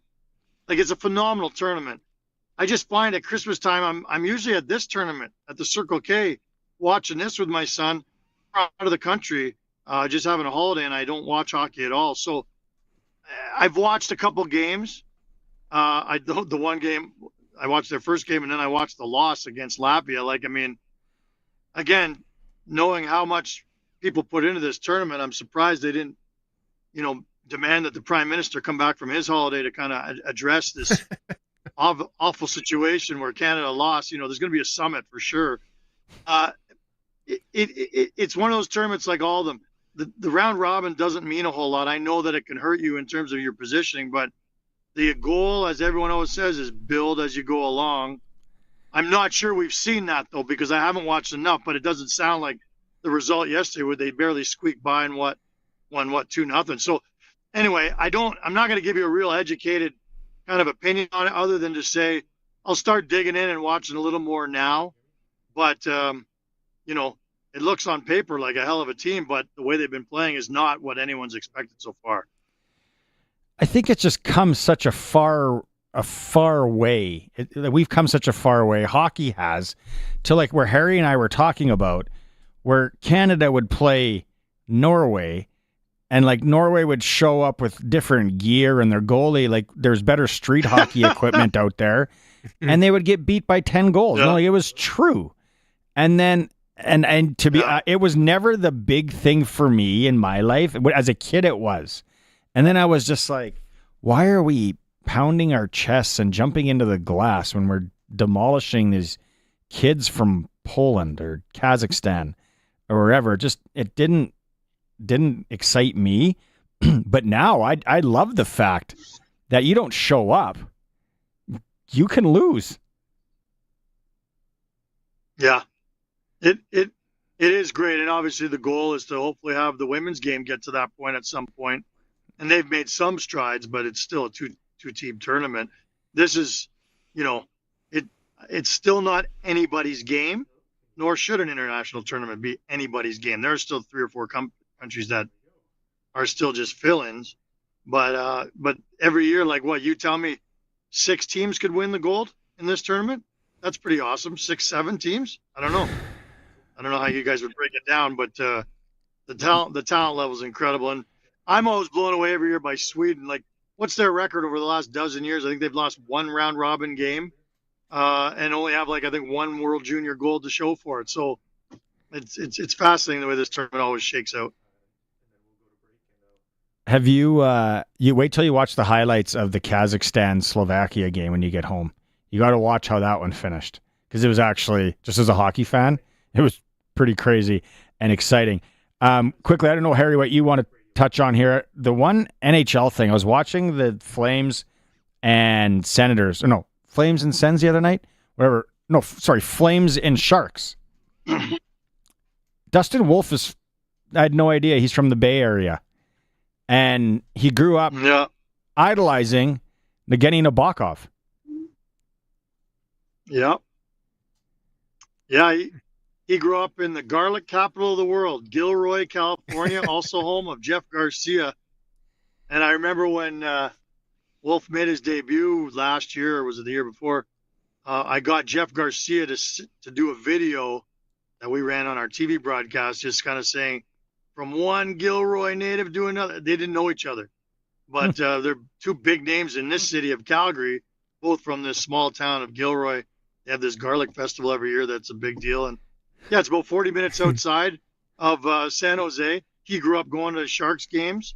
And as the story goes, when his mom was pregnant, she would go to Sharks games and he would kick like crazy during the game. At least that's her story anyway. Like the stimulus of the arena, the noise, whatever, he would go wild. Maybe he would kick saving a beauty in his mom's womb. I don't know what the story is, but it makes the story good. Because also, if people forget, like Dustin Wolf, everyone questioned his size for years. That's not even an issue anymore. Like that's an old story. He's clearly an NHLer, but the Flames drafted him. I think it was the second last draft pick of the entire draft. So him and his mom were in the crowd, and they thought it wasn't going to happen, and they were on the verge of just being devastated because he was, he went to the draft and everything, and then they called him, took a flyer on him, second last pick. Jeez. And the emotion of that moment, the mom, the son, everyone absolutely bawling, made the general manager of the Flames cry. Everybody was crying, just kind of comprehending this realization of a very unlikely dream for a guy who's only 5'11", still only about 155 pounds. So it's an amazing story, and people are really cheering for him. I'm glad that he's doing so well. So when he got that win the other day, in San Jose, you could see they showed him after the game. He had his arms outstretched. It's not the first time he's won there. It's the second time, but it still means the world to him because all his friends and families were there at Christmas watching him play. As a good Ukrainian boy, I want to go to Gilroy now. If it's the garlic capital of, I might have to check this place out. Okay, hey, it's not often you should go in there and interview young Maddox Schultz or go shake his hand, meet his dad. They're unbelievable. He just scored that overtime winner. Pat Canadians come back and beat Pittsburgh. And it's not that I want to cut you off early, Eric, but you guess who we're talking to next after the break? One of the greatest coaches in Canadian hockey history internationally. Dave King. Dave King. Of course. Yeah. I should have known that when you introduced him that way. I know. Awesome. Yeah. Awesome. Say hi to Dave for me. Yeah, he's a good man. Okay, right on. Go back in there. And by the way, what's up? I have a question for you before I get back in there. Uh-huh. You referred earlier to the garlic region, the garlic area in Saskatchewan. Garlic belt. What were you? What the hell's that? I don't know. That Yorkton, Kenora area, it's the garlic belt. There's lots of good Ukrainian people. Ituna, Saskatchewan. You just need to come here one day, man. Take that jacket off. We're doing a road trip. Yeah, you got it. You got to have clothes that you can put in a bag and tighten up, and then it's good stuff, man. You haven't had pierogies unless you've had pierogies around that area. So we'll. Oh my God. Okay. We'll get you out. Bring your skates too. We'll You have should a be twirl. in charge of tourism. Yeah. You're the tourism minister. Garlic belt tourism. Garlic belt. I love it. Exactly. Let's go. Shot of vodka for everybody. Daj Bože. Okay. See you later, Eric. See you, boys. Cheers. Those are Happy New NHL. Year. Yeah. Happy New Year. NHL insider Eric Francis. It's brought to you by Saudi Mainline Chrysler. They still have the holding the payments for 90 days up until tomorrow, and $13,000 off select 2024 Ram 1500s and 2024 Jeep Grand Cherokees. The all-new King of Trucks, Saudi Mainline Chrysler in Saudi, Saskatchewan, worth the drive every time. Time for a quick break. When we come back, we are going to be chatting with the man himself, Mr. Dave King. It's the all-new Sportscage, streaming at sportscage.com. The all-new Sports Cage is brought to you by Bronco Plumbing and Heating, where professional service is guaranteed. They'll treat you right. 781-2090. As the snow falls, so do the prices at Crawford's No Frills. It's important to keep the cupboard stocked full with your favorite comfort foods for these long, cold winter months ahead. Crawford's No Frills is here to make sure you get exactly what you need. They keep their prices low so your spirits remain high. Warm up this winter with Crawford's No Frills. No bells, no whistles, no frills. Say yes to Crawford's No Frills. They won't be beat. For all your grain brokerage needs, call Johnston's Grain. They're hyper-focused on finding growers the best price in the market. Johnston's will deliver the best bids in Western Canada on special crops, milling oats, malt barley, feed grains, damaged grains, and much more. When you think about marketing, think Johnston's. Their expertise helps farmers secure the highest prices while avoiding risky buyers. They'll help you structure your contracts in a way that is good for your farm. Call 844-324-7778. Farmers, grain, poultry, cattle, barn, house, and more. A generator is a necessity. Whether you need to keep operating during an outage, keep water bowls from freezing, grain drying during winter, or need power at a remote location, you need a generator from Shorty Generators. Now is the season to buy or service your generator on the farm to be sure you always have power when and where you need it. And Shorty services all makes and models, including PTO generators. Shorty Generators. Power where you need it. ShortyGenerators.ca. Experience the next level of cleanliness with B&Boa's cleaning services. Whether it's your office, retail space, or home, they use advanced cleaning technology and eco-friendly products to deliver unmatched results. They even do commercial high-rise ventilation pipes dusting. They offer a special rate for seniors, 15% off for first-time customers. Visit their new location, 855 Arcola Avenue, online at bboascleaning.com or call 306-522-5262. The all-new Sports Cage. Watch our live stream at sportscage.com and on the radio at 620 CKRM. It is for Kellen Solar on this Monday. We're back. It's Barney Shinkaruk and Chris Harris here. Update, Germany 2-1 on top of Latvia. 18 minutes left in the third period of play. And then if you're just joining us, Regina Pats Canadians come back, 7-6 win in overtime. First playoff game against Pittsburgh. Bantam age player Maddox Schultz scores with 0.5 seconds left and then scores the overtime winner, ends the game with 4 goals and 2 assists. Like Amazing. Harry. That's a day. Coming out party for young Maddox Schultz at the Max tournament or the Circle. Okay, let's go out on the Western Pizza guest hotline. Don't want to keep this guy waiting. Perfect night for Western Pizza. Call and see what the specials are around your area. It is Dave King. Dave, are you in Phoenix, Arizona? Yes, I just got back last night from Saskatchewan. I spent Christmas in a couple of days in Saskatoon and a couple of days in Calgary with my grandkids. Nice. You got some good weather while you were here, at least. Absolutely, yeah. In Saskatoon, actually, we were there for 3.5 days. We played hockey twice a day outdoors. And so it was phenomenal. Really good. Where did you go? What was it, a rink, the pond or the rink? It's an outdoor rink. It's out in an area, I forget what it's called. It's a beautiful area. They're all acreages, and it's a beautiful outdoor rink out there amongst these acreages. And the ice was terrific, and we had some really good games. I've slowed down a little bit, but things are good. I think we went to the Sid Buchwald rink a few times over the holidays up there, my kids and I. So it was good times. I gotta tell you, and I don't know, you're probably watching international hockey, and Spangler finishes today. Canada doesn't win, but that Latvia-Canada game, as a guy that's been around the international games so much, you've coached Canada at the World Juniors, you've seen this tournament evolve. What goes through your mind when you see a country like Latvia pulling that off? Well, I mean, it's great for Latvia. Certainly, it's great news back there. But I really thought Team Canada played pretty well. I mean, we got 56 or 57 shots on goal.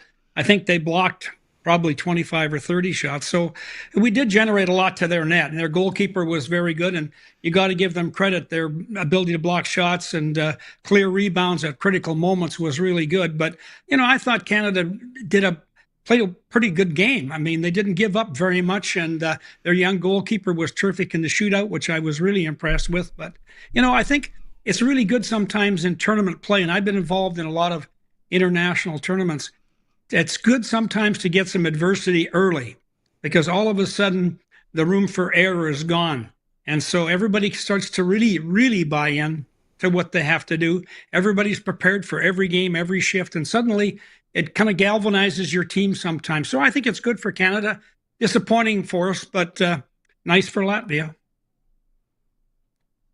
Dave, we've talked about it a few times so far on the show today. Just the fact that the gap has closed so much between these countries, the Latvias and the Germanys, over the years. There's gone are the 15-1 blowouts and the 16-0 shutouts. What do you attribute the fact that the rest of the world or these countries have caught up to the level of the powerhouse countries in this tournament? I think there's a lot of reasons. Obviously, their developmental programs within their countries must be improving, and I think that's a real strong thing. I think their coaching's really, really improved. To me, when I watch the Latvians play, I mean, system-wise, they play very much like a lot of North American teams do. Kind of a 1-1-3-4 check, and they do the same thing in the D zones in terms of their coverage. So, they've gone to school, and these coaches are well prepared. Their teams, I think, at one time just kind of played the way they play in their own countries, and sometimes you have to adapt a little bit when you get against the USA, Russia, kind of teams like that, and Canada, that are really good teams. You got to adapt and adjust a little bit. And the coaches now, I think, do a better job. And I think that, it's good for the tournament, because we don't want the 10, 11, 12 goals being scored in a blowout. This year really indicates that the playing field's getting a little bit more level, and that's not a bad thing. Is it also, too, what I feel, and Chris and I were talking about this earlier, is I remember the days where Canada's coming down and shooting on goalies that are wearing worse than street hockey equipment that we would find in Canada. Like you talked about the coaching, but the goaltending position has come so far in a lot of these countries from over in Europe as well. Yeah, and that's a very good position, too, to talk about, because there's lots of Latvian goalies that have been outstanding in the NHL. And they've got a lot of Latvian goalies now playing major junior hockey across Canada. And one thing I probably should have added to my answer for Chris there was the idea that, there's a lot of players from the German league, from the young German team, the Kazakhstan team, and also from Latvia that are playing major junior hockey. they're good enough now to come over and play major junior. So that indicates that their programs are going somewhere. For a tournament like this, being in Canada, and we had Pete Anholt on last week and chatted with Pete, and I said, and Les Lazaruk and I were joking. I said, there's got to be pressure after what happened last year. Pete says it's not really pressure. Like, we do what we can. We put the best team together, and then it's a matter of see, basically throw it in the oven and see if it bakes. This is the best data we have now. And all that, like, where the game has come, Dave, from where 1982, when you're standing there, and I think it was it Rochester or wherever that was, and they're playing the anthem that they didn't have. Like, now, putting this team together with the data and the scouting, a guy like Al Murray, there's just so much involved. Mm-hmm. Yeah, there really is. It's it's complicated. It's there's a lot of players that want to play. There's a lot of coaches that would like to coach it. The fans really love it. And I think one of the biggest things that the management team and the coaches face is in a tournament like this is managing expectations. That's the hardest part. Your guys know how to play. They're all enthusiastic and they all want to be there. It's the coaches and the management's ability to manage the expectations in the room and with the media. And that's a real big challenge for everybody. And it's not easy. And I think the Team Canada's got a good staff there. Pete Anholt is a good general manager. Their coaching staff, very experienced. So I think they're going to be fine. It's just a matter of them now getting their A game together every game. And I think they have no room for error, so we'll see that. As much as we talk about how the tournament has grown kind of in parity and how the teams have progressed, is there anything, if you had a magic wand, if you could change something about the tournament or somewhere where it maybe needs to improve a little bit more or go in a different direction, is there anything that you could see that if you had that crystal ball to do? Well, in my era, I coached 2 World Junior Championships back in the 80s, and there was 8 teams. Okay, you played 7 games. There was no playoffs. The team with the best record won. And so every game was so critical. The format now is forgiving.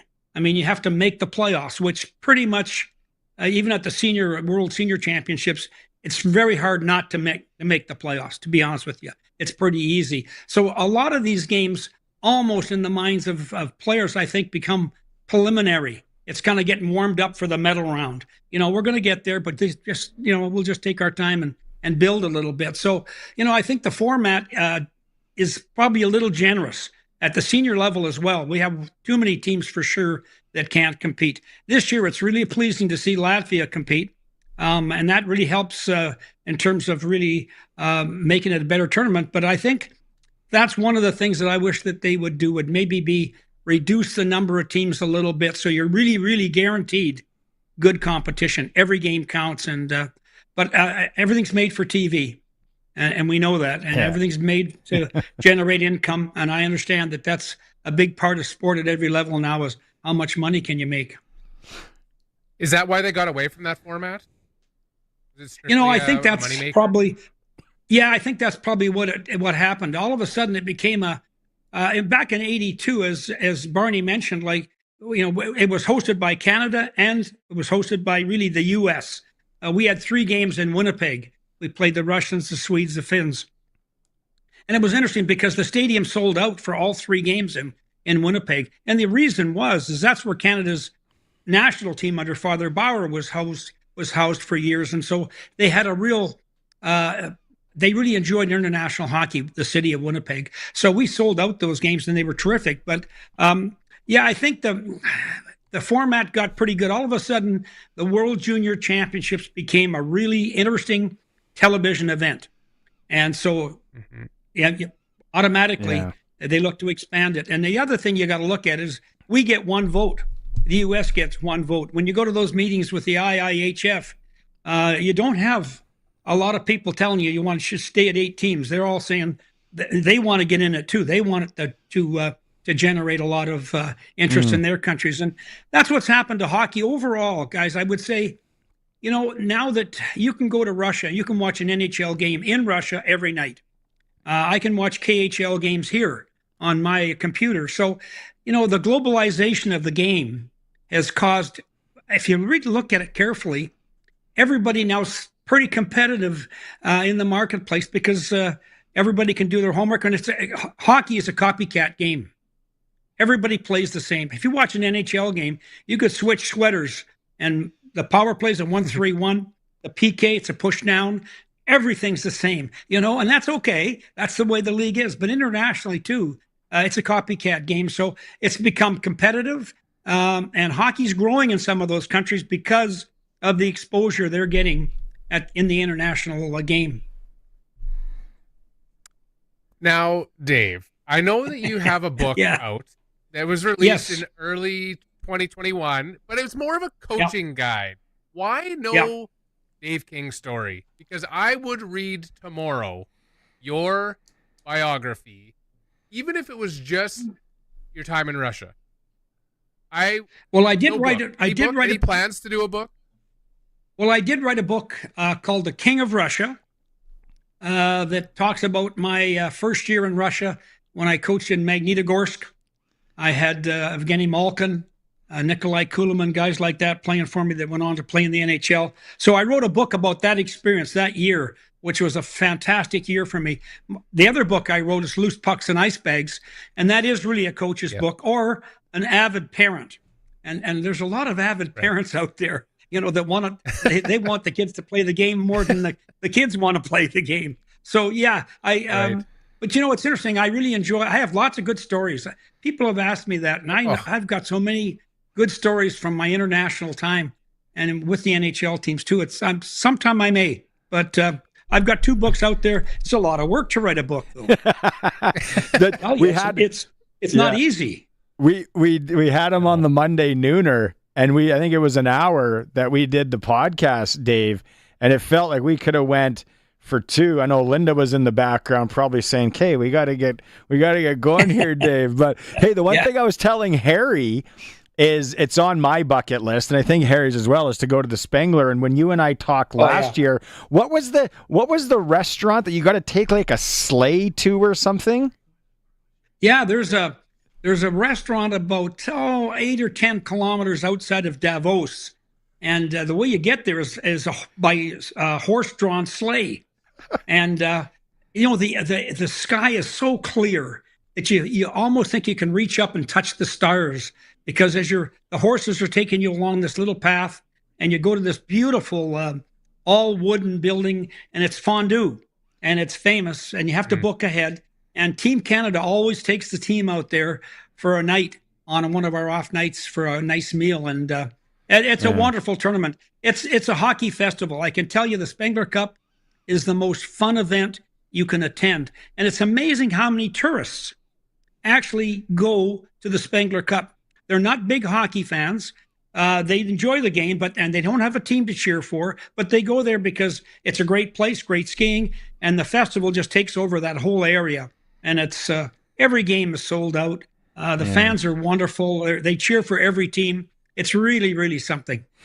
I was watching that game this morning, and I just I've always been fascinated with the big ice. And as a guy that's coached so much on that big ice, Dave, and hey, I just, like I said, I love watching. I took my kid. We went to Finland and Sweden last year. He played on normal ice except for one game. Yeah. And I was just like, where are the quiet spots?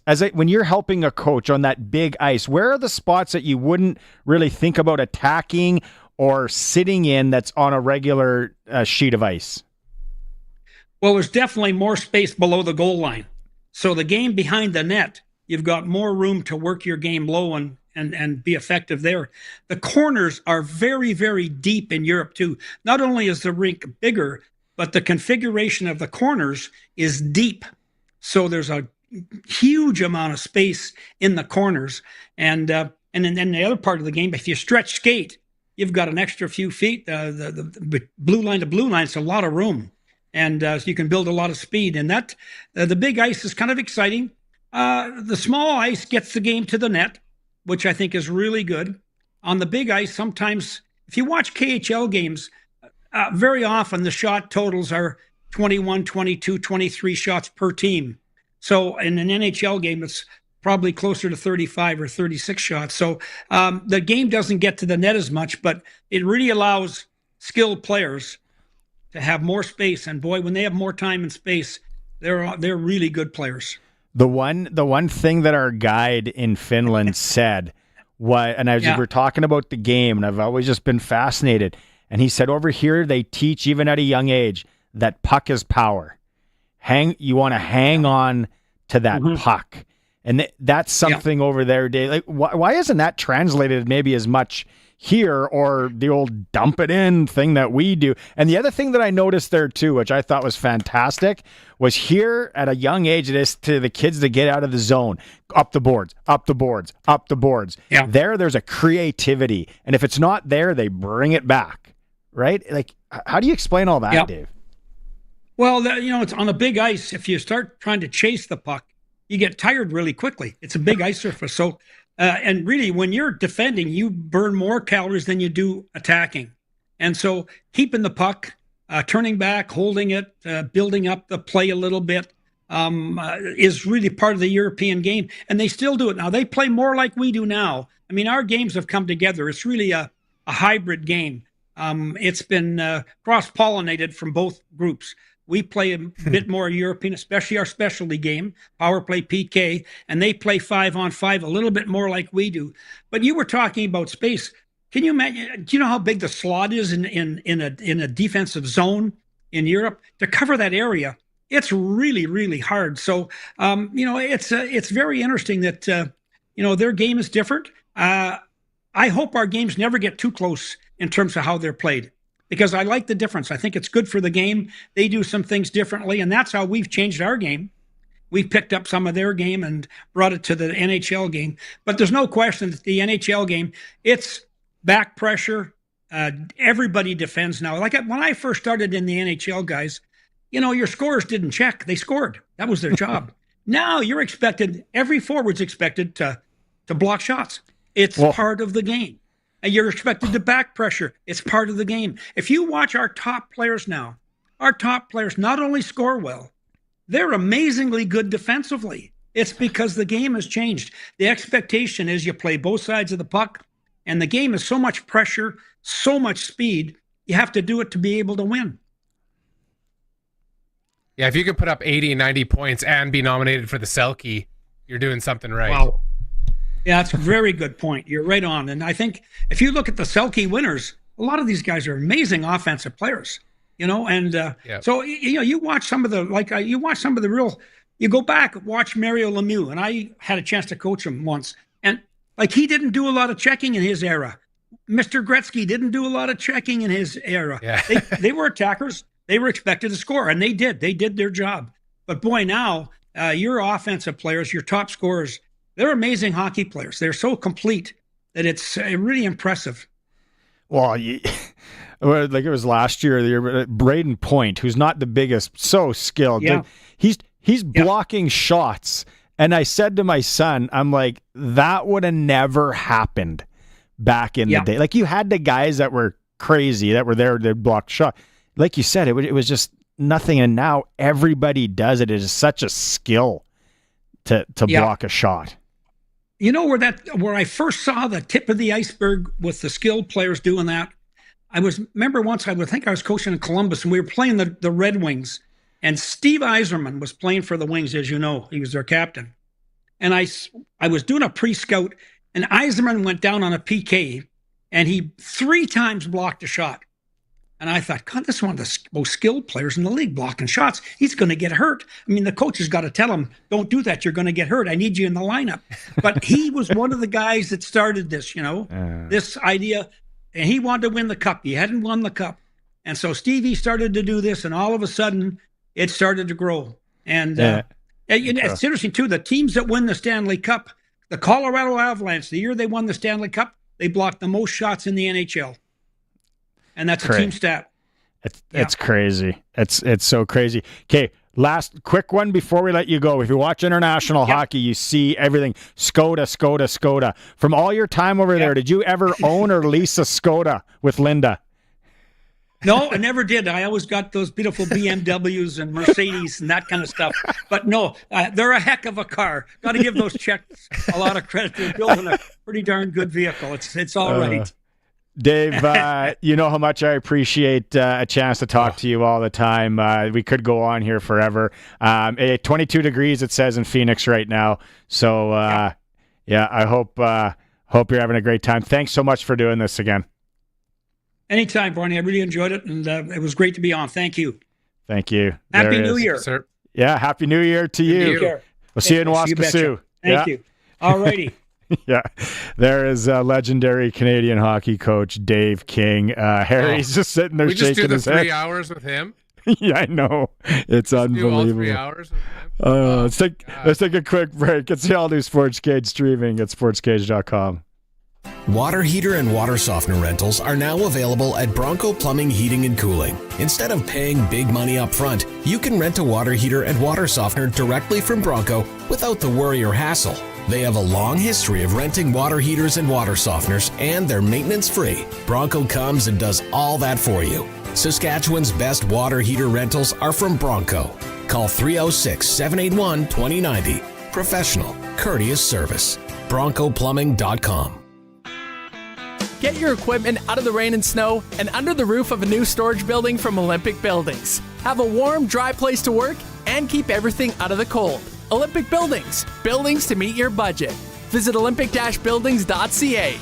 It's here, the year-end clear-out sale. Check out this GM-certified pre-owned low-mileage 2024 GMC Terrain Elevation with all-wheel drive and heated seats and a sharp black wheel package. We have over 40 to choose from, starting from $31,995 plus taxes. Rates as low as 4.99% for 24 months OAC, and financing is available on all GM-certified pre-owned vehicles. Plus roadside assistance and a 150-plus point inspection. It's the year-end clear-out sale on certified pre-owned vehicles at the Capital Auto Mall on the corner of Pasqua and Rochdale in Regina. Stock number 245638. The all-new Sports Cage. Watch our live stream at sportscage.com and on the radio at 620 CKRM. We will unwrap Dave King a little bit more in hour 3 because I know that look on your face. I've known you long enough that he's an amazing guy. If you're just joining us, the Regina Pats Canadians massive overtime win at the Max, 7-6 over Pittsburgh. Maddox Schultz scores in overtime, scores with 0.5 seconds left, 4 goals, 2 assists. Unfortunately, Moose Jaw, they lose 6-3 to Airdrie. So their hopes of the championship is over. We'll get more going. Don't forget Melville Yorkton tonight in the SJHL. Anything in the WHL, the closest games up in Paradise. The Blades are in town to take on the Raiders. Brandon is in Swift, actually, as well. 2 points separate those two teams in the standings. I'm just texting with the coaches from the Pat Canadians. We might get one of them on, too, in the next hour. Probably an emotional time. Pretty excited. Darian Durant coming up after news. We'll talk about the Jake Mayer trade and get his take on the NFL. It is the all-new Sports Cage. We are streaming at sportscage.com. If you haven't subscribed to the YouTube, please do that. Curtis still needs to get his bonus, which Colson is in charge today, so Colson will get his bonus. And as always, we are on the home of the Rider, 620 CKRM. Storms can be unpredictable. Keep your lights on and furnace running no matter the weather with a generator from Shorty Generators. Whether house or farm, if you need power, they're the ones to call. Now is the season to buy or service your generator at your home, business, or farm to be sure you always have power when and where you need it. And Shorty can service all makes, models, and sizes of generators. Shorty Generators. Power where you need it. ShortyGenerators.ca. 0% financing or instant discount. The decision is yours to make at Future Ford in Melville. Right now, you can get into a brand new 2024 Ford F-150 and get 0% financing up to 72 months or get $8,000 off the price. Plus, as a bonus from Future Ford, they're throwing in free oil changes. If a new truck doesn't fit your lifestyle or needs, no problem. Get 0% financing for up to 60 months on select Escape, Bronco Sport, Mustang Mach-E, and more. Check out their website, futureford.ca, and see their great selection today. The future is Future Ford in Melville.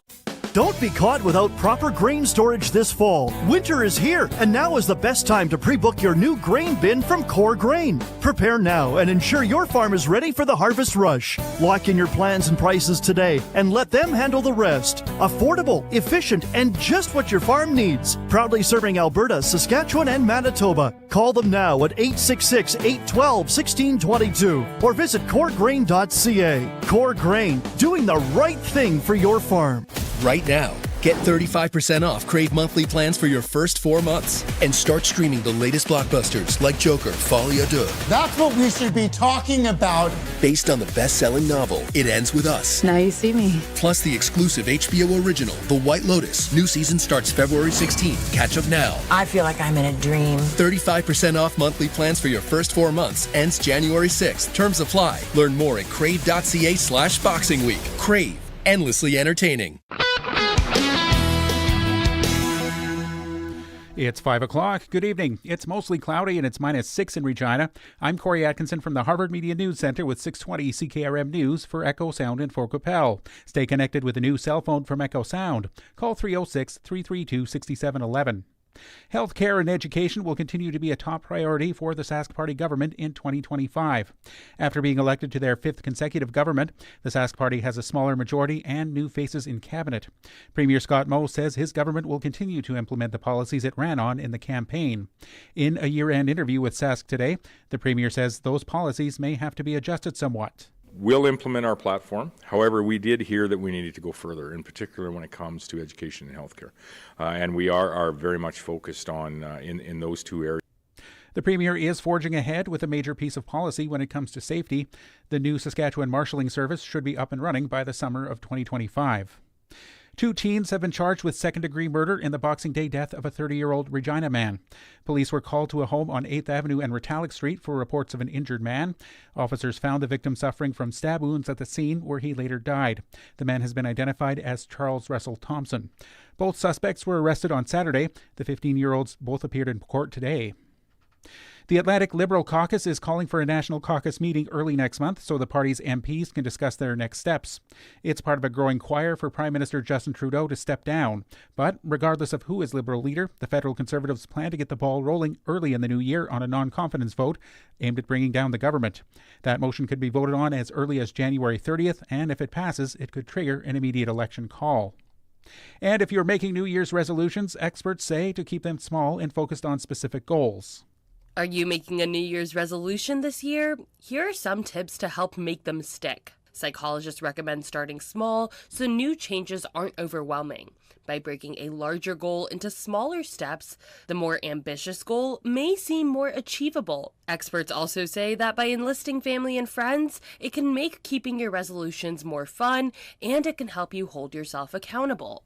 And if January 1st seems like an arbitrary date to adopt new resolutions, then make changes on your own schedule. I'm Heya Panjwani. That's your 620 CKRM News. Read more stories from around your community and around the province at sasktoday.ca and 620ckrm.com. Your weather is next. Oh, finally! There it is! Oh, did you order pizza? No, even better. I called Echo Sound, your SaskTel authorized dealer. Oh, so what'd you order? Well, they have all the top-of-the-line smartphones with all the latest features. And so many great plans, man. Oh, nice.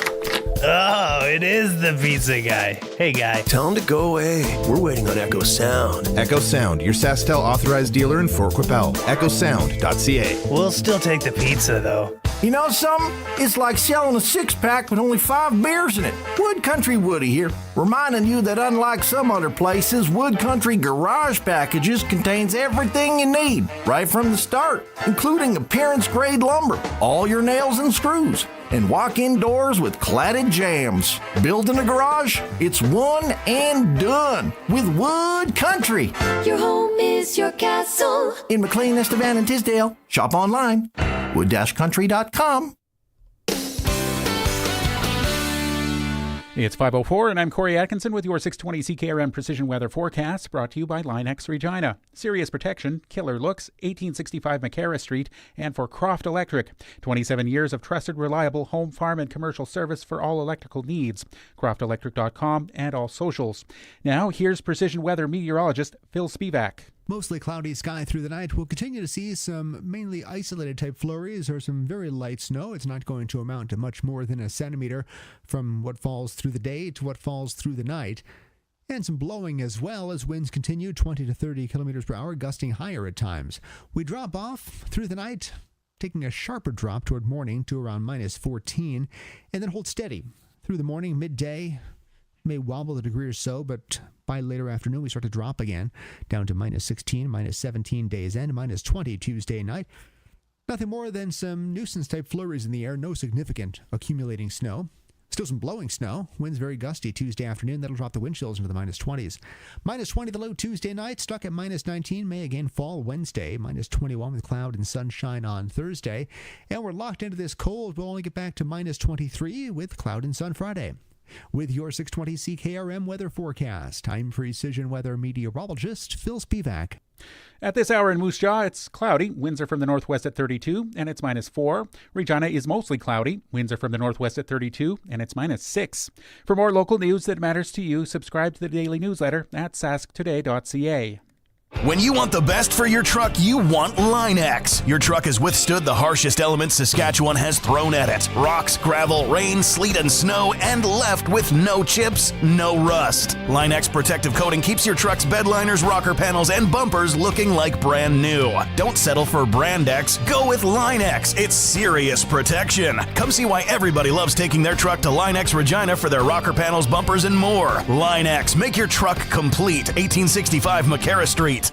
Tiny toppings and cardboard-flavored carbs are not what you get when you order from Western Pizza. But they haven't just perfected pizza. No, my friend, add Caesar salad to that list, along with satisfying garlic toast, baked lasagna, crispy chicken wings, and every other item on their extensive menu. Western Pizza makes food for hungry people. So if you're only kinda sorta hungry, you should invite more people. Western Pizza, big on toppings, big on taste. Broadcasting from Century Studios in downtown Regina, Harvard Media presents the all-new Sports Cage, where Saskatchewan comes to talk local sports. Brought to you by Kellen Solar. 35 years of experience moving water from a dugout or well without electricity. Visit KELLNsolar.com to find out more for your livestock operation. Be a part of the show. Call 1-866-767-0620 or text 306-936-6262. The all-new Sports Cage. Streaming at sportscage.com and on the radio at 620 CKRM. Craziness going on at the World Juniors again, Harry. Latvia just scored an empty netter because Germany pulled their goalie. They were tied. So it's because I think Germany needed to win. Pulled their goalie. Oh, yeah. Latvia scores an empty netter, comeback 3-2 lead with how much time left? About 2:40 left. Jeez. Get me a Latvia jersey. I'm loving what they're doing. Big fan. Latvia. And then another hockey fans out there. Regina Pats Canadians, 7-6 over Pittsburgh. First playoff game at the Max tournament or the Circle K Classic. So they are advancing. We are going to hopefully be joined by head coach Ryan Hodgins in the next 30 minutes from Calgary to unwrap that game. And phenom Maddox Schultz, 4 goals, 2 assists for the Pat Canadians. Unreal. Germany just scored. Germany did just score. Now. 3-3. Jeez. This stuff's crazy.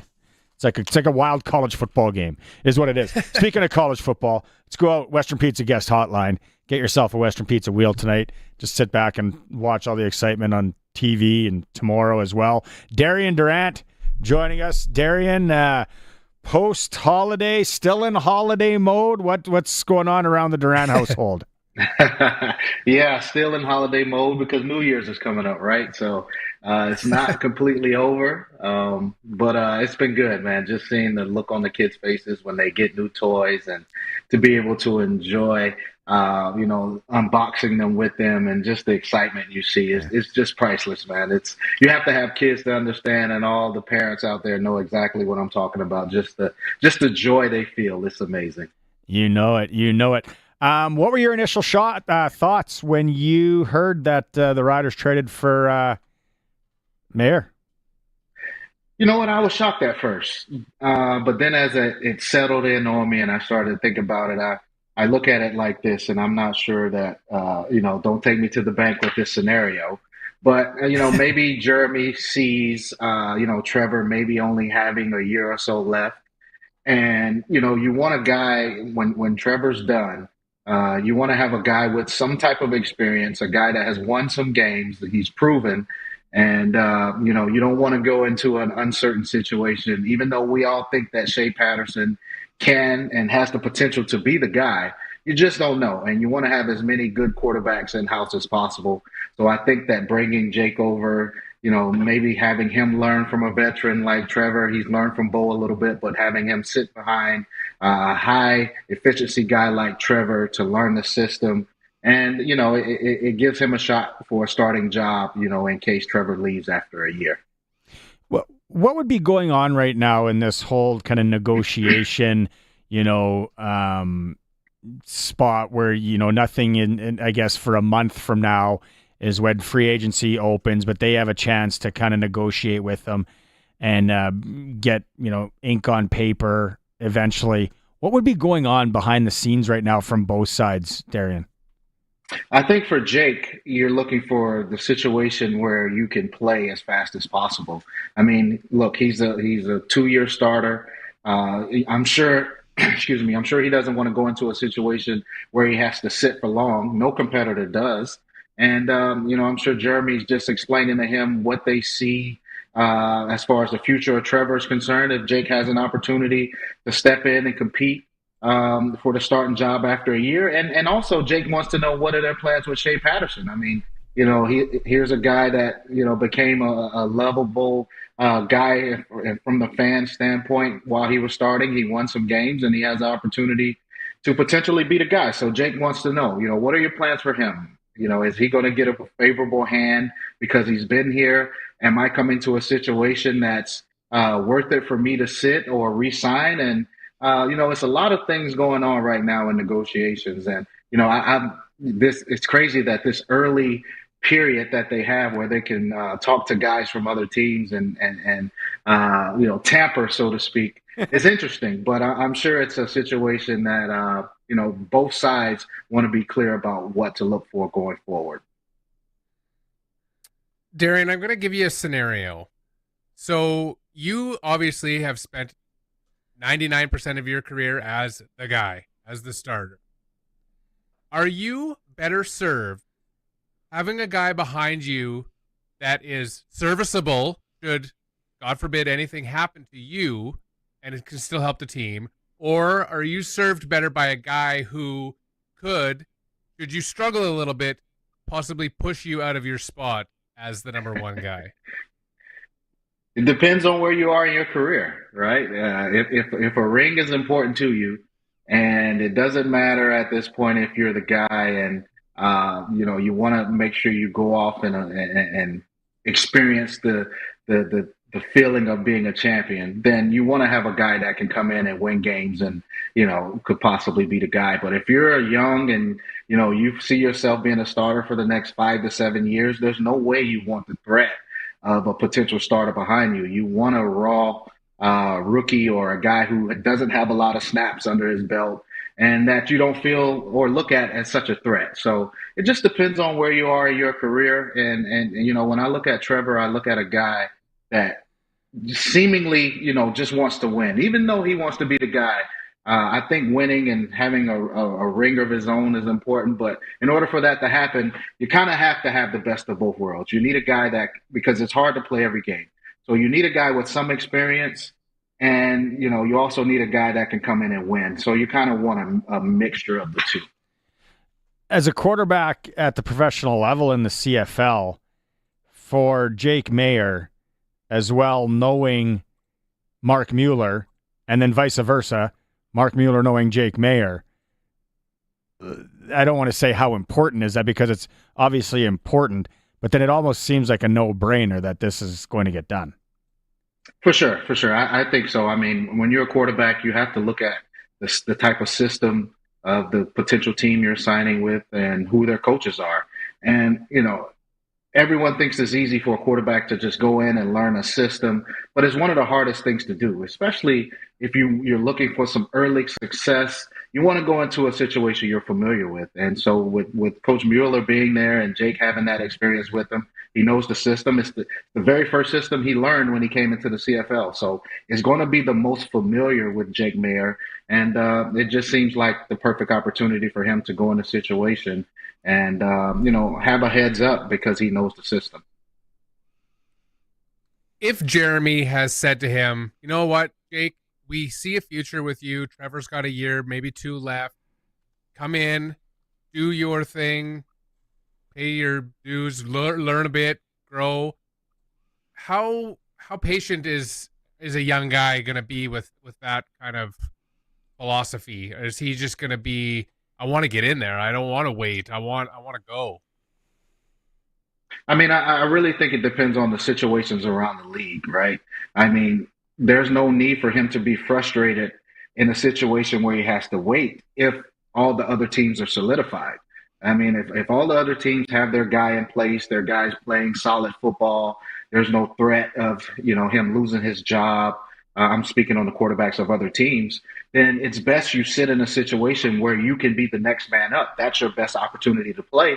So that's the situation you want to be in. So for Jake, I mean, when you're behind a guy like Trevor, who is in his late 30s, who, may be on his way out of the league, I think this will be the best situation because if you look around the league, most teams seem to be going a little bit younger, besides Hamilton, but they're going a little bit younger. And, they're looking for young guys who are established. So for Jake being 27, you sit a year or two, you'll be 28, 29. You're still young in quarterback years, and you have an opportunity to lead a franchise for the next 5 to 7 years. Let's shift before we go to NFL. I got to pick your brain on the college football fiasco that's going on. Yeah. This is wild stuff. Yeah. What's the most intriguing matchup for you going into the next slate here? Yeah, I'm definitely looking at the rematch between Ohio State and Oregon. I think that'll be the game of the week. 2 powerhouse programs and a rematch from earlier in the season that I'm sure Ohio State is looking at the chomps to get back. Another opportunity to play those guys. And of course, I mean, you look at Georgia, Notre Dame, that's going to be a good one as well. I mean, you look across the board, I think they're all going to be good games. But what I don't like is that the teams that get the bye, they don't get a home game. I mean, make it make sense. You play all year to get a bye and to be in the best situation, only to be in a neutral site game where half of the fans are from the other team. And then, the teams who barely got, I don't want to say barely got in, but the teams who got the home first round game, that's an advantage. And you saw that with Penn State and Texas and, these crowds, Notre Dame as well. I don't like how that's set up because if you're going to get a bye and you put yourself in position to be the top 4 teams, you should get a home game. Is there any possibility or planet or world that we hear the college football national champion Boise State or Arizona State? It just doesn't sound right. No, that's not going to happen, man. I mean, you look at Georgia, you look at Ohio State. I mean, I look at these 2 teams specifically. I mean, just watching them play, they're just loaded with pro players, man. They have look up front, their secondaries, their receivers. I mean, Boise State just doesn't have the firepower to compete with these teams, let alone, the guys in the trenches to move some weight. So, they've had a great year, and in the past, they've been a great Cinderella story. But I just don't see that happening because there are too many good teams. If it was just a one and done and they just had one shot, anything can happen. But, to go from, playing a Georgia or a Texas to Ohio State or Oregon, I just think it'll be too much to overcome for Boise State and Arizona State. Yeah, I heard, I don't know if it was on ESPN or somewhere last week or the week before, and they broke down the line, the difference in weight of the offensive, defensive lines from Boise State and Arizona to Texas and Ohio State. And then actually all the SEC schools. And it was just like, things are built a little bit different. What are you watching going into the last week of the NFL season? Well, I want to see what happens in the NFC North for sure. I mean, Detroit and Minnesota. I've been speaking on Minnesota all year, and the way Sam Darnold has been playing, I really felt like they were going to be a threat. And as you can see, they're just poised to be the number one overall seed. So I'm looking forward to that. And of course, when you look at what the Chiefs have done, when everybody thinks that their roster is getting worse, they just keep plugging away and keep winning. And so I love to see that. So, I think the playoffs are pretty much set, the picture. And now it's just all about let's get to the playoffs and see if the Chiefs can do it again. Oh man, I don't. I know want a lot it. of people hate to hear that, but I don't want it, look, and I don't see it. Okay, we'll see. I mean, we're in the era of once Tom Brady retired, I think we're just in an era of where quarterbacks are going to win 4, 5, and 6 championships. I just think that's how football is now shifting because once you get your guy, teams are locking these guys in. And if you get you a good one and you build around them, you're going to win multiple championships. Should Minnesota sign Darnold? Man, that's so tough because you know what? He would take up so much of the salary cap.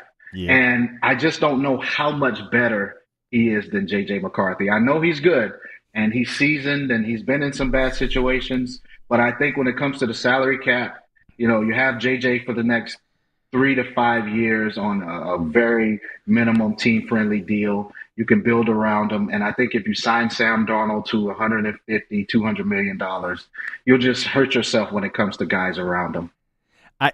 Part of me thinks that Sam Darnold seems, because he's really not that old still, he seems smart enough and he's been around enough dumpster fires in his short NFL career that he sees maybe taking a little bit of a haircut to stay around. The coaching is unbelievable. What he's done the last few years with Minnesota. And then all those weapons, he might go, like you said, if it's about winning, right, Darian? That's a great point. I mean, you're right. He's an older guy. He's been in numerous organizations. He's seen the good and the bad, and he's seen the worst. I mean, when you look at the Jets and the Panthers. So, I mean, he knows, I'm sure he values situations. And the situation he's in now with Justin Jefferson and Addison and, running back and great coaching, I think it's a great situation. But you always have to remember that whenever you have a first-round guy behind you, you just have so much, you have to be perfect because as soon as you start making mistakes, you can look at Kirk Cousins and I mean, we could all see it coming, but as soon as you struggle or the team is out of contention, you lose your job because it's a first-round guy. First-round guys aren't expected to sit. So, I would think about that if I'm Sam Darnold. You have a guy behind you that they drafted to play. So, I mean, your leash may not be as long. Even though you have a huge contract, so does Kirk Cousins, you're still not going to have, as long of a leash because it's a first-rounder behind you. Right on. Well, let's see how it goes. I'm curious on how things finish in the NFC. And just, wow. Yeah. Didn't have that on the bingo card when we started everything this year, but I know. It's been good. Talk to Arash Madani tomorrow. He could be head to toe purple when we talk to him. All the best. Have a good New Year's Eve and New Year, and then we'll chat next week. Sounds good. Thanks, guys. Right on. There's the Rider legend, Darian Durant, joining us here on the Sports Cage. We're going to take a quick break. When we come back, like we said, first off, in overtime, just happened, Latvia wins over Germany. And just love the Latvia. Let's all jump on the Latvian wagon here. After Canada, of course, wherever you're from. But yeah, no, this is exciting what those kids are doing. Speaking of amazing things that the kids are doing, it was the Regina Pat Canadians in a crazy, I want to get the unwrapped version from the head coach. We're hopefully going to be joined by the head coach of the Regina Pat Canadians when we come back. It is the Sports Cage, streaming at sportscage.com and as always on 620 CKRM.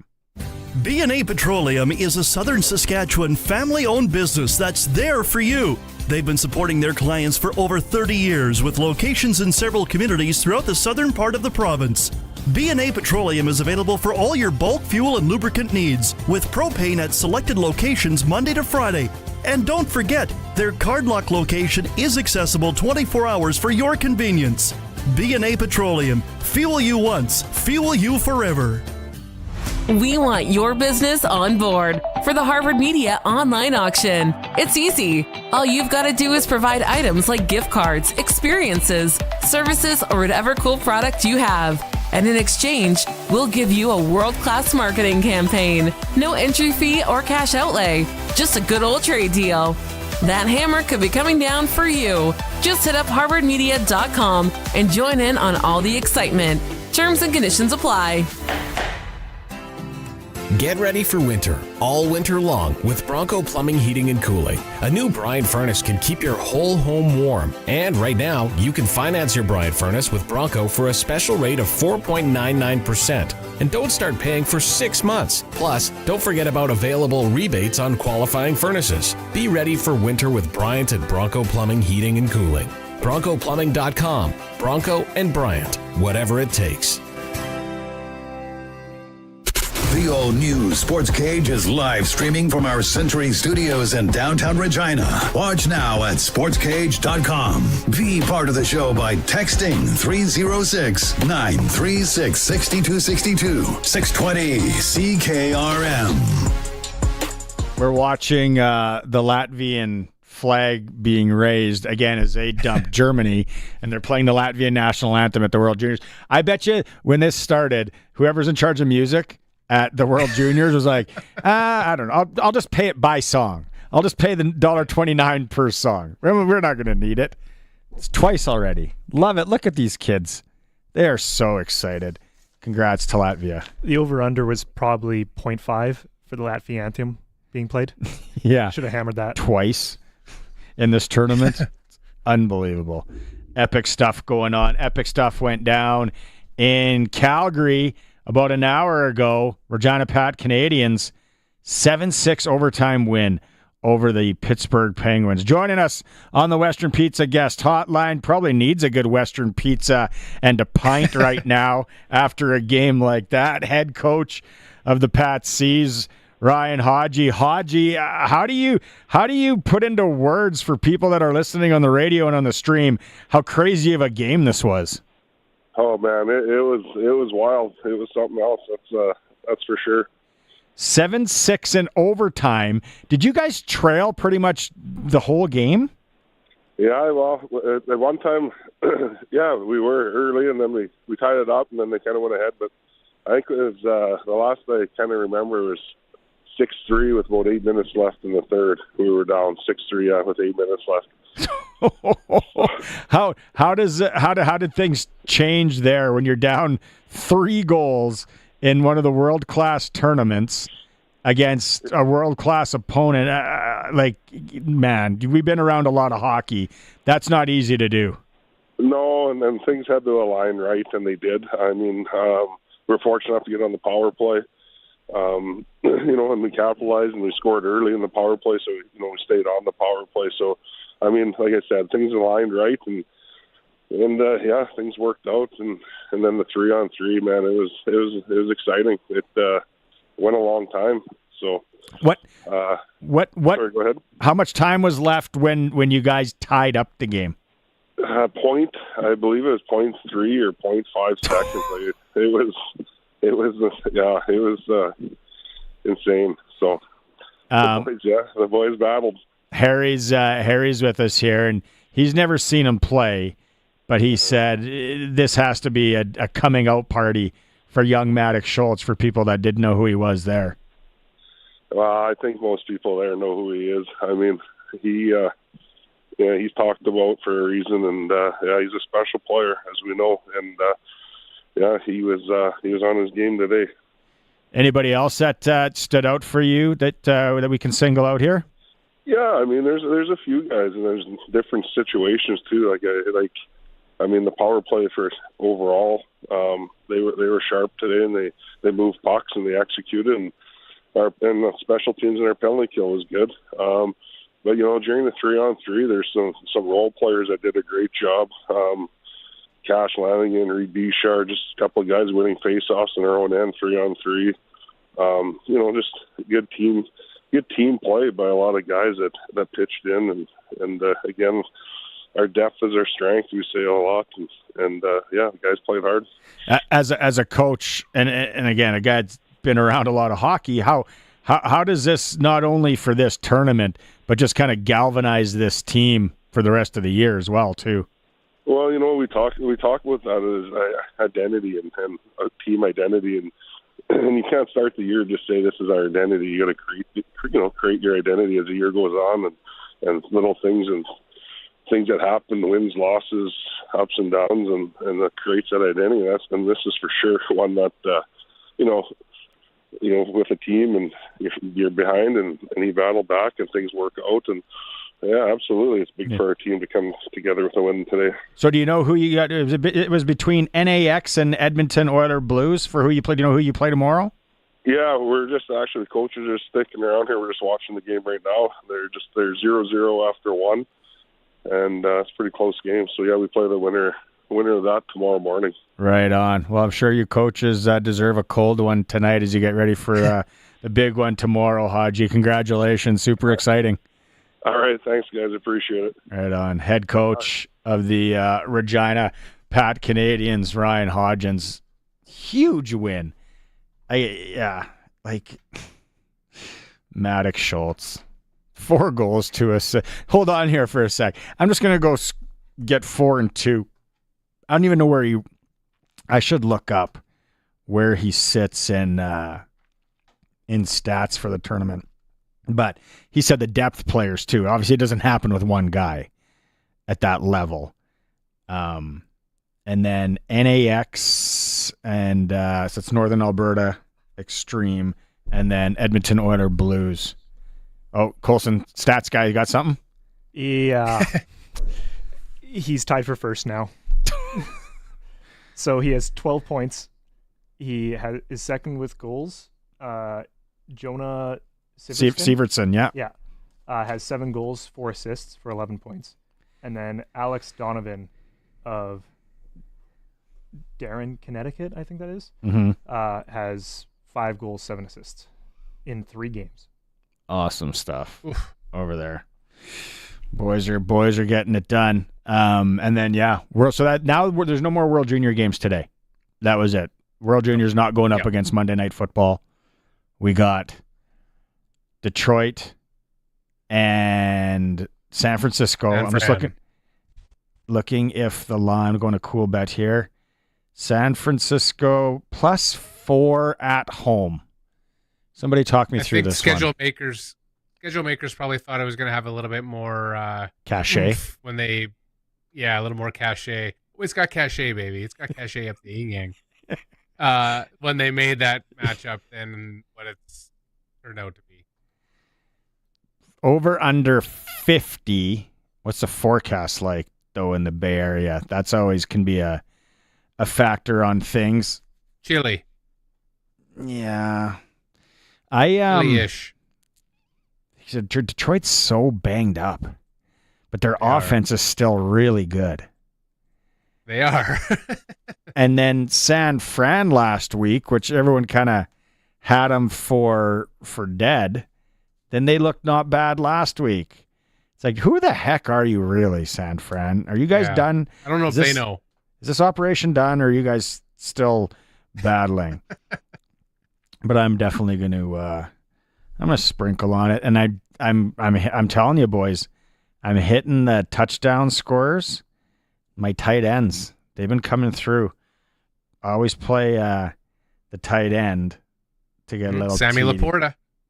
Samuel Laporta. Maybe the use check for San Fran.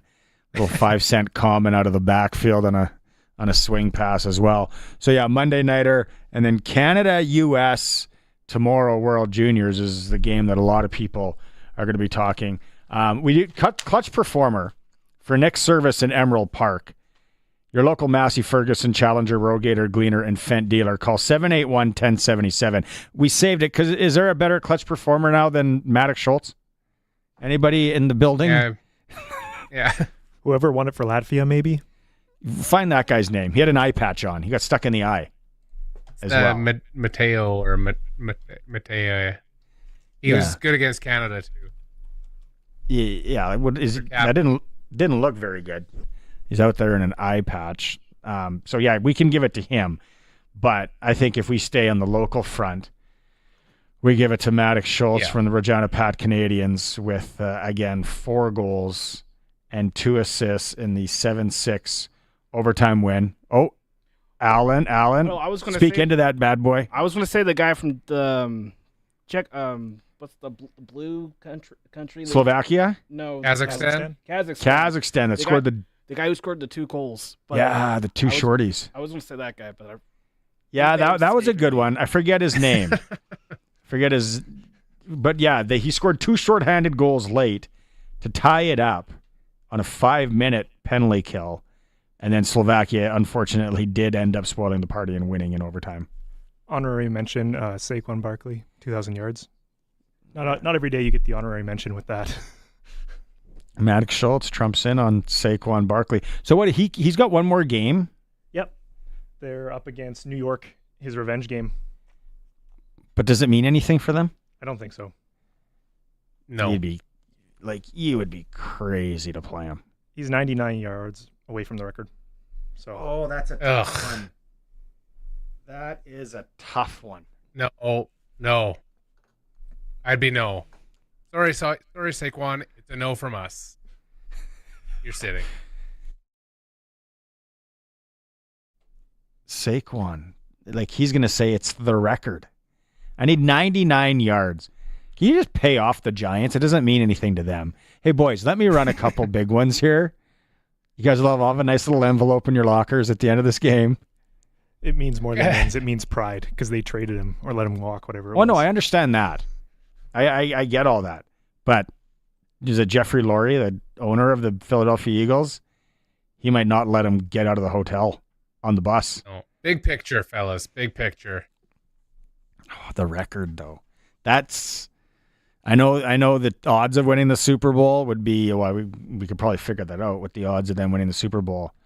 But to have your name immortalized, because who is it, Dickerson? That thing's lasted a long time.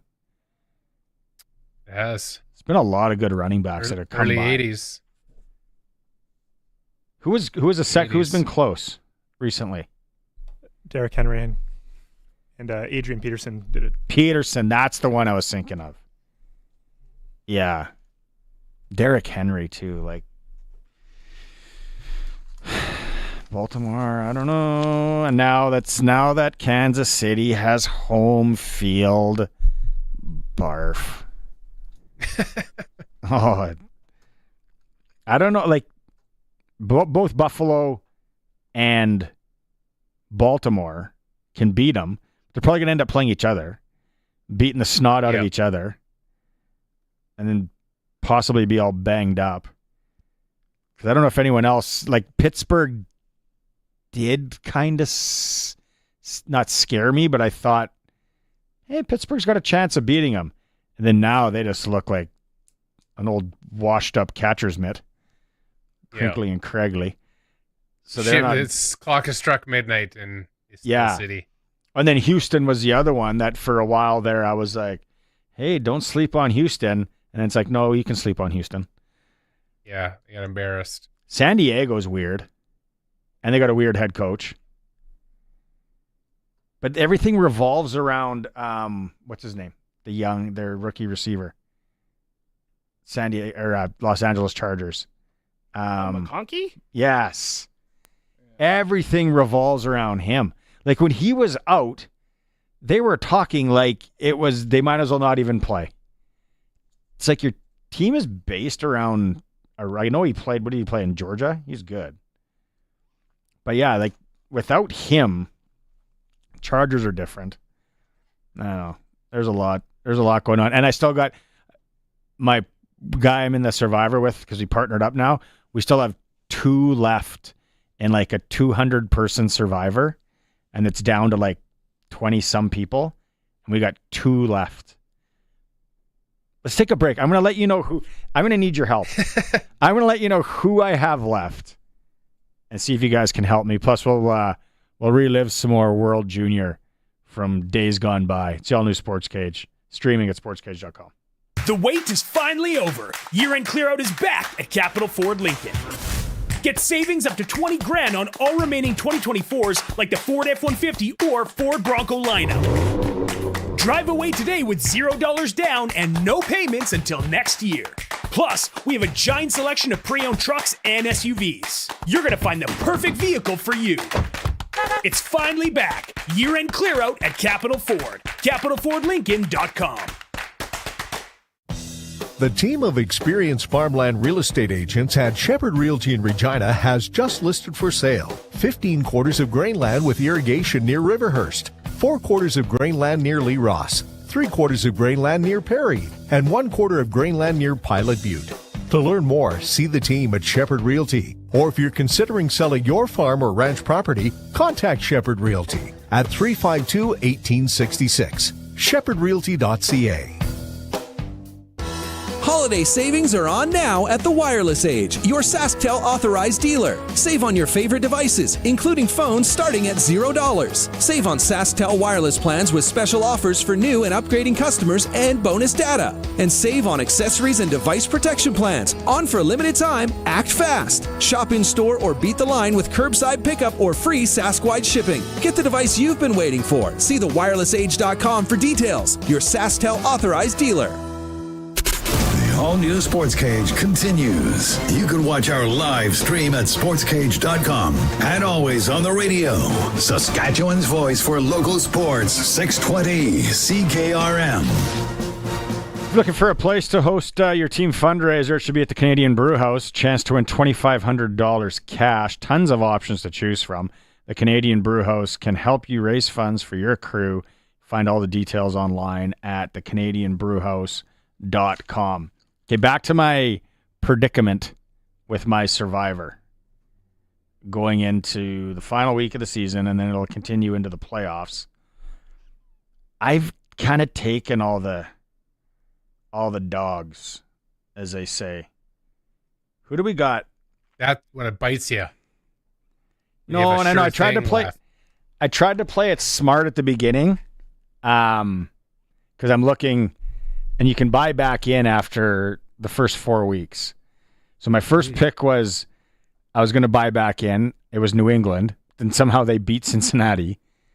Then the New York Giants got that hunk of junk out of the way. Then Denver, which Bo Nix is for real. Yep. It could be my favorite young quarterback in the NFL. Then I took Jacksonville. And then it was for real. Derek style. You had to run the table, and I've used Chicago, Houston, Cincy, Green Bay, Philly, Chargers, Miami, KC, Detroit, Tampa Bay, Baltimore, Buffalo, Rams. So I got the Las Vegas Raiders. I got Miami. I do have Miami. But is Tua going to be back? What's wrong with him? He was in sweatpants and a hoodie yesterday. He's out. Who are the other favorites this week that I could possibly use? Really nobody. Tennessee, not a chance. They're never a favorite. It's scary. I'm going to have to go through this a little bit more. We need to get to that goal song. Oh, yes, we do. We got to touch on the goal song.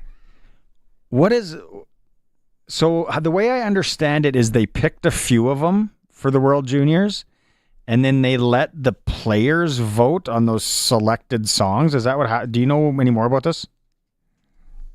I don't know who's picking them. I thought the players picked them, and I thought it was strictly up to the players. Looking at the list, since they started this tradition back in 2017, every song is brutal.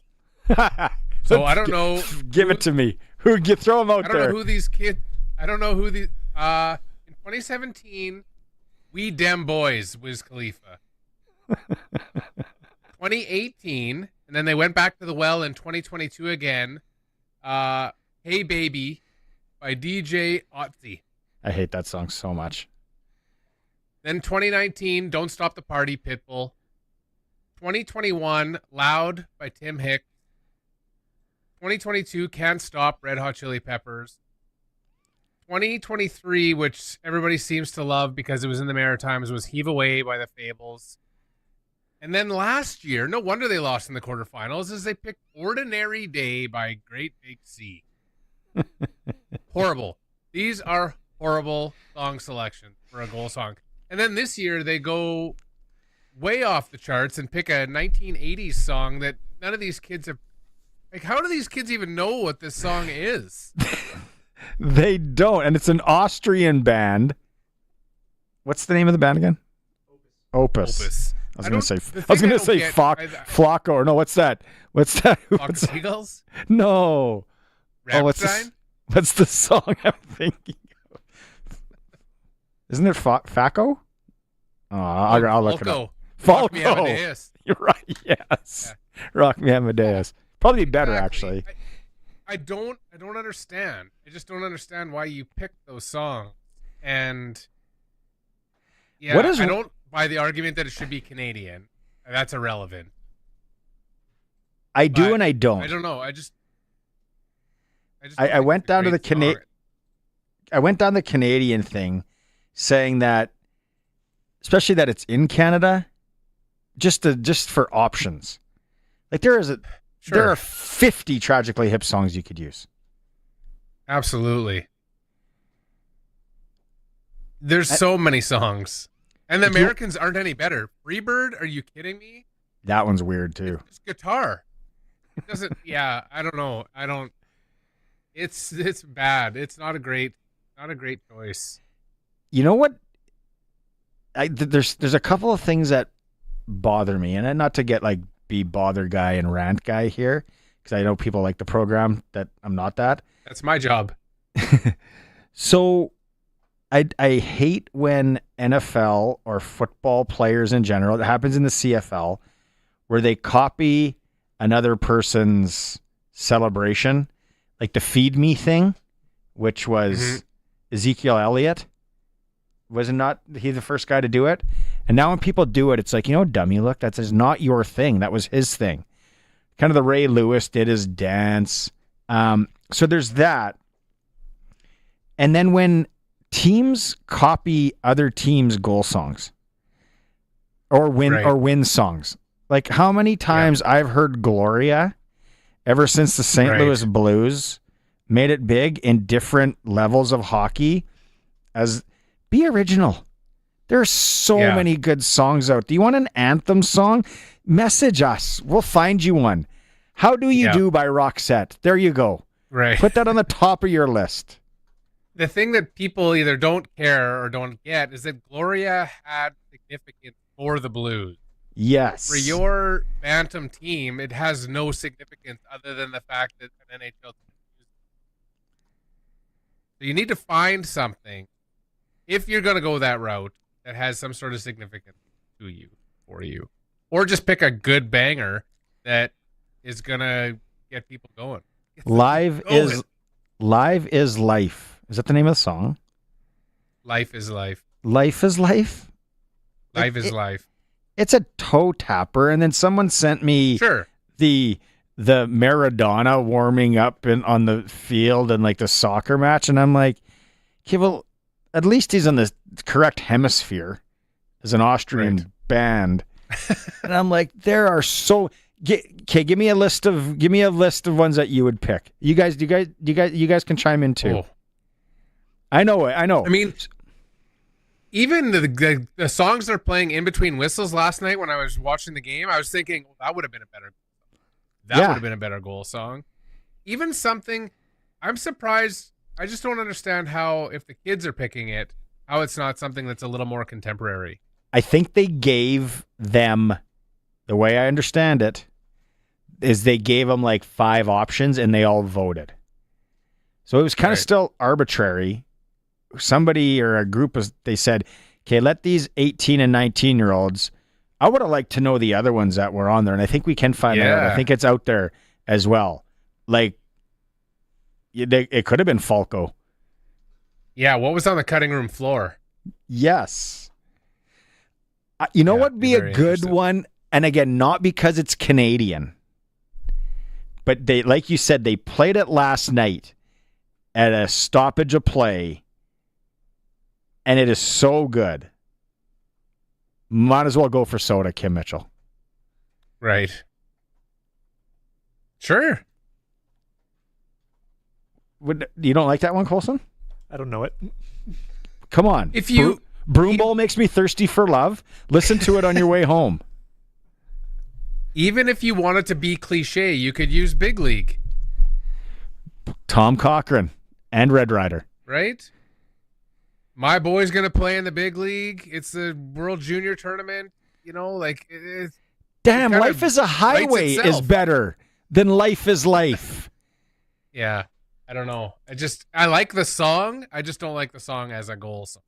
Well, now I actually despise the song now. Right. And then, the USA one. Here, Freebird. Freebird, because then they say, oh, well, the first 5 minutes of it are slow, and then there's an awesome guitar solo about 5:20 in, which they play. That's the part they play. But it's just a guitar solo. I don't get it. I just don't get it. I know that they have a bit of a story behind theirs because it was a couple other guys' teammates' song that they enjoyed. I read the story behind it, but Canada's just doesn't make any sense. No. What would be a good... I'm going through the list here. We can't... Now that we're on YouTube, we can't play any music or we'll get punished. A good hip one. I'm trying to think of what a good one would be. Yeah, I mean, I don't know. Like, there's... Courage would be good. I mean, you could do like 50 Mission Cap or Three Pistols. Blow It High Dough. Yeah, I don't know. But I mean, looking at the list, they perennially pick bad songs like Ordinary Day, Great Big Sea. Not a lot of people. Wiz Khalifa. Yeah, it's not a good song. That might have been the only year that they actually let the players start from ground zero. Right. Yeah. And say, all right, that's the one that makes sense. What do you guys want? There is nothing. Oh, by the way, I know we did our clutch performer for Nick Service in Emerald Park already.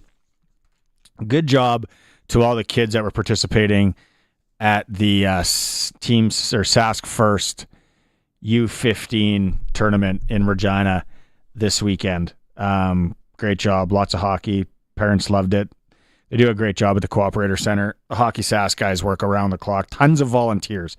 Clutch performers are those volunteers that make that thing tick. Some really good hockey as they go to the next round. According to Name on YouTube, Name Cardinal. Namer. Yeah. Attaboy. The Czechs have a ridiculous goal song. I can't pronounce it, but he says it's really good. They've been using it for almost a decade. Oh, wow. And he says when he hears Freebird, I think of that scene with Jenny and Forrest Gump. Yeah, that conjures up some real World Junior. I'm looking at my gym playlist on my phone. I can come up with a dozen better songs that I would be like, well, that'd be a good. And I would never pick Opus. No.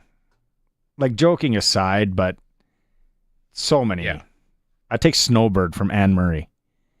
And and I think the fact that they make such a big deal out of it now makes the fact that it needs to be something good Yes.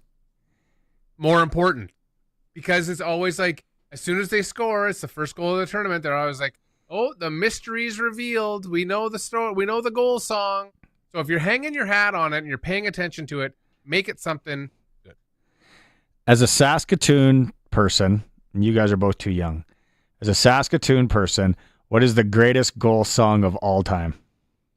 Oh, Cool in the Gang Celebration. Yes. Saskatoon For sure. With Blades. the headbutt, the group, boom, headbutts. Started to find out more about, how it happened. Very curious where it happened, how it, and then what the aftermath. And there are some people like first responders, and this is back in '86. Like you look at even the footage of the police, police cruisers that showed up. And then the ambulance, like it looks like you're watching an old movie, for sure. And there were some people that were very instrumental in getting things in order there. And then I've always said it is probably would be an unbelievable made, like a TV movie on a sports team. Like We Are Marshall was amazing on that franchise. You read a lot of books. They have sold years ago, they did sell the rights, or somebody bought the rights to kind of like that story.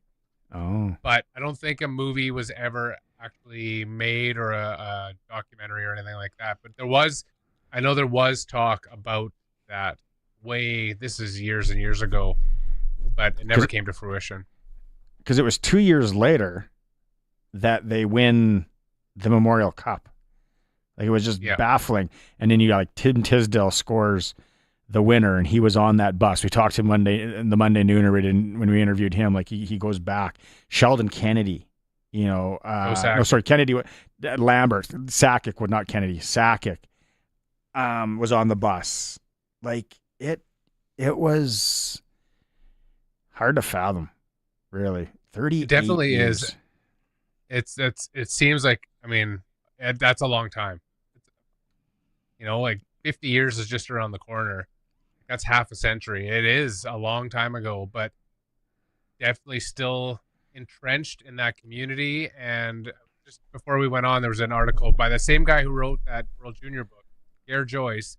The 20th anniversary, he just went, and he was kind of, the focus of the article is just kind of how he was surprised at how nobody really wanted to talk about it, which I get. Obviously, you don't want to, but he's like, it's just that reserve, that resolve that people in Saskatchewan just kind of carry themselves with. It's just like, just deal with it, and you push through, and you carry on, and you find a way. Mm-hmm. An expression I've heard recently is you find a way to find a way, right? And that's kind of typifies people in Saskatchewan, I think, in general.